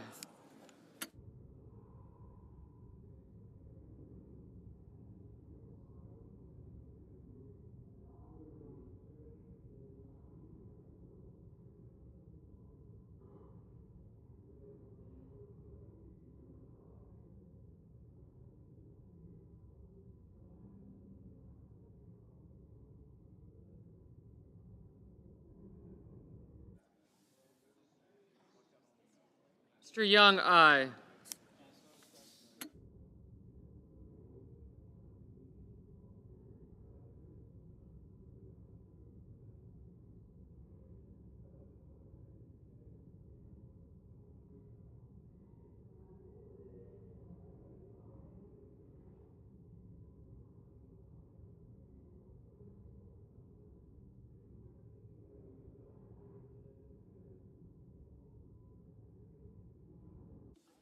Mr. Kane, no.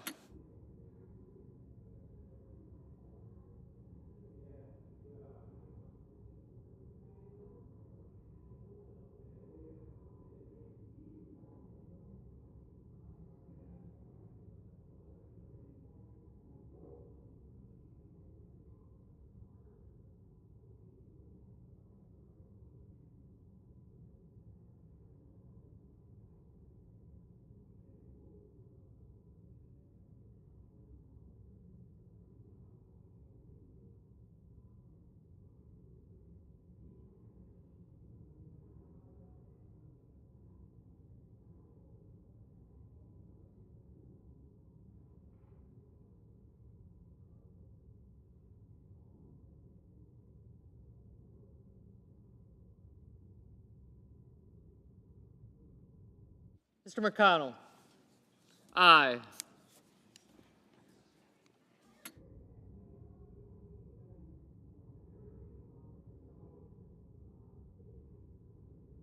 Mrs. Britt, aye. Mr. Sullivan, aye.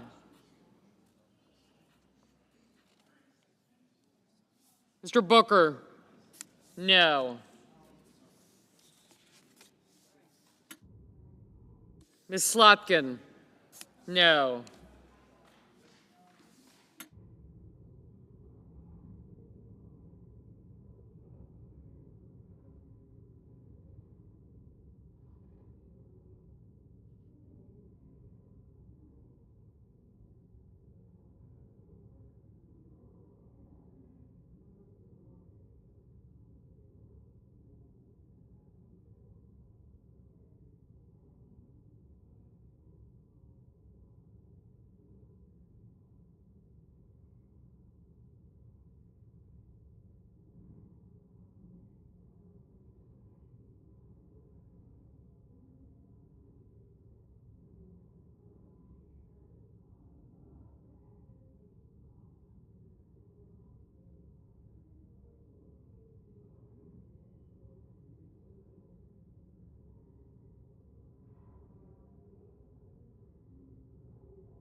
Mr. Schatz, no.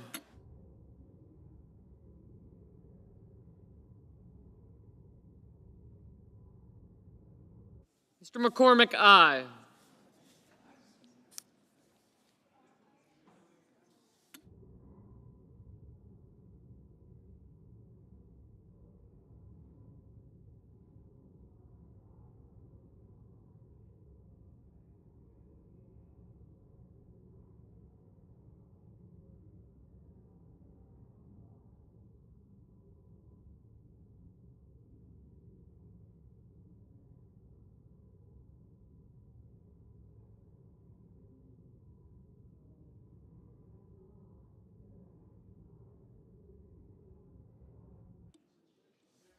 Mr. Husted, aye. Mr. Budd, aye.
Mr. Cornyn, aye.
Ms. Collins, aye.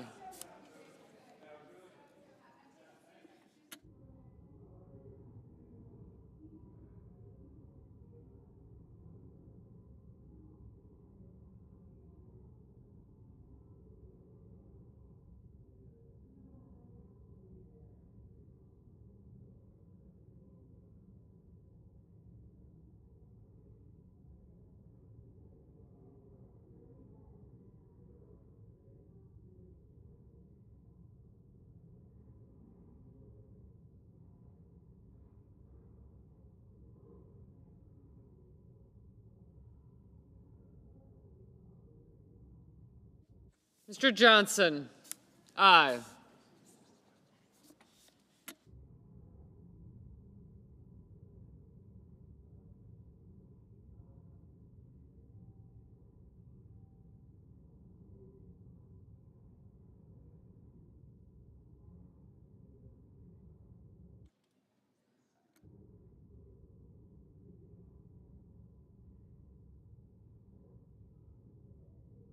Mr. Rounds, aye.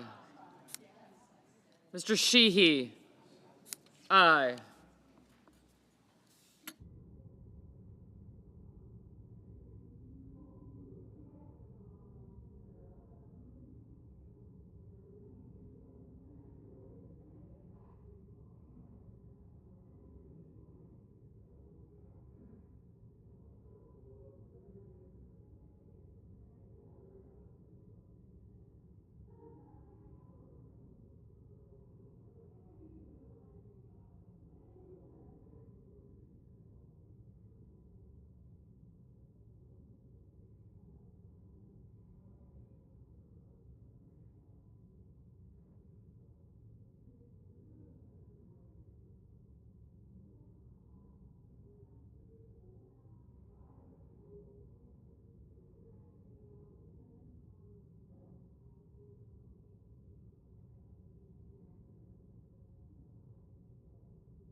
Mr. Thune, aye.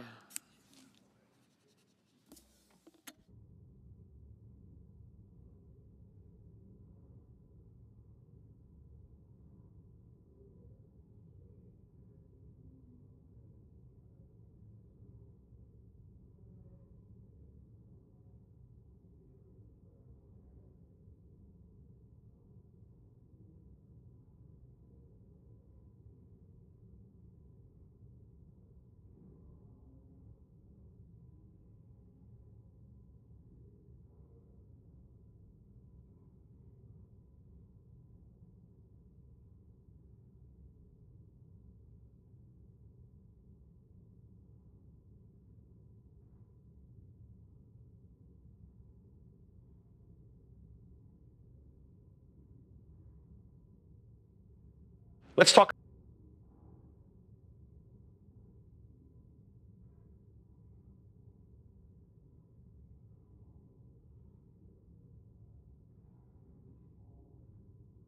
Mr. Hoven, aye.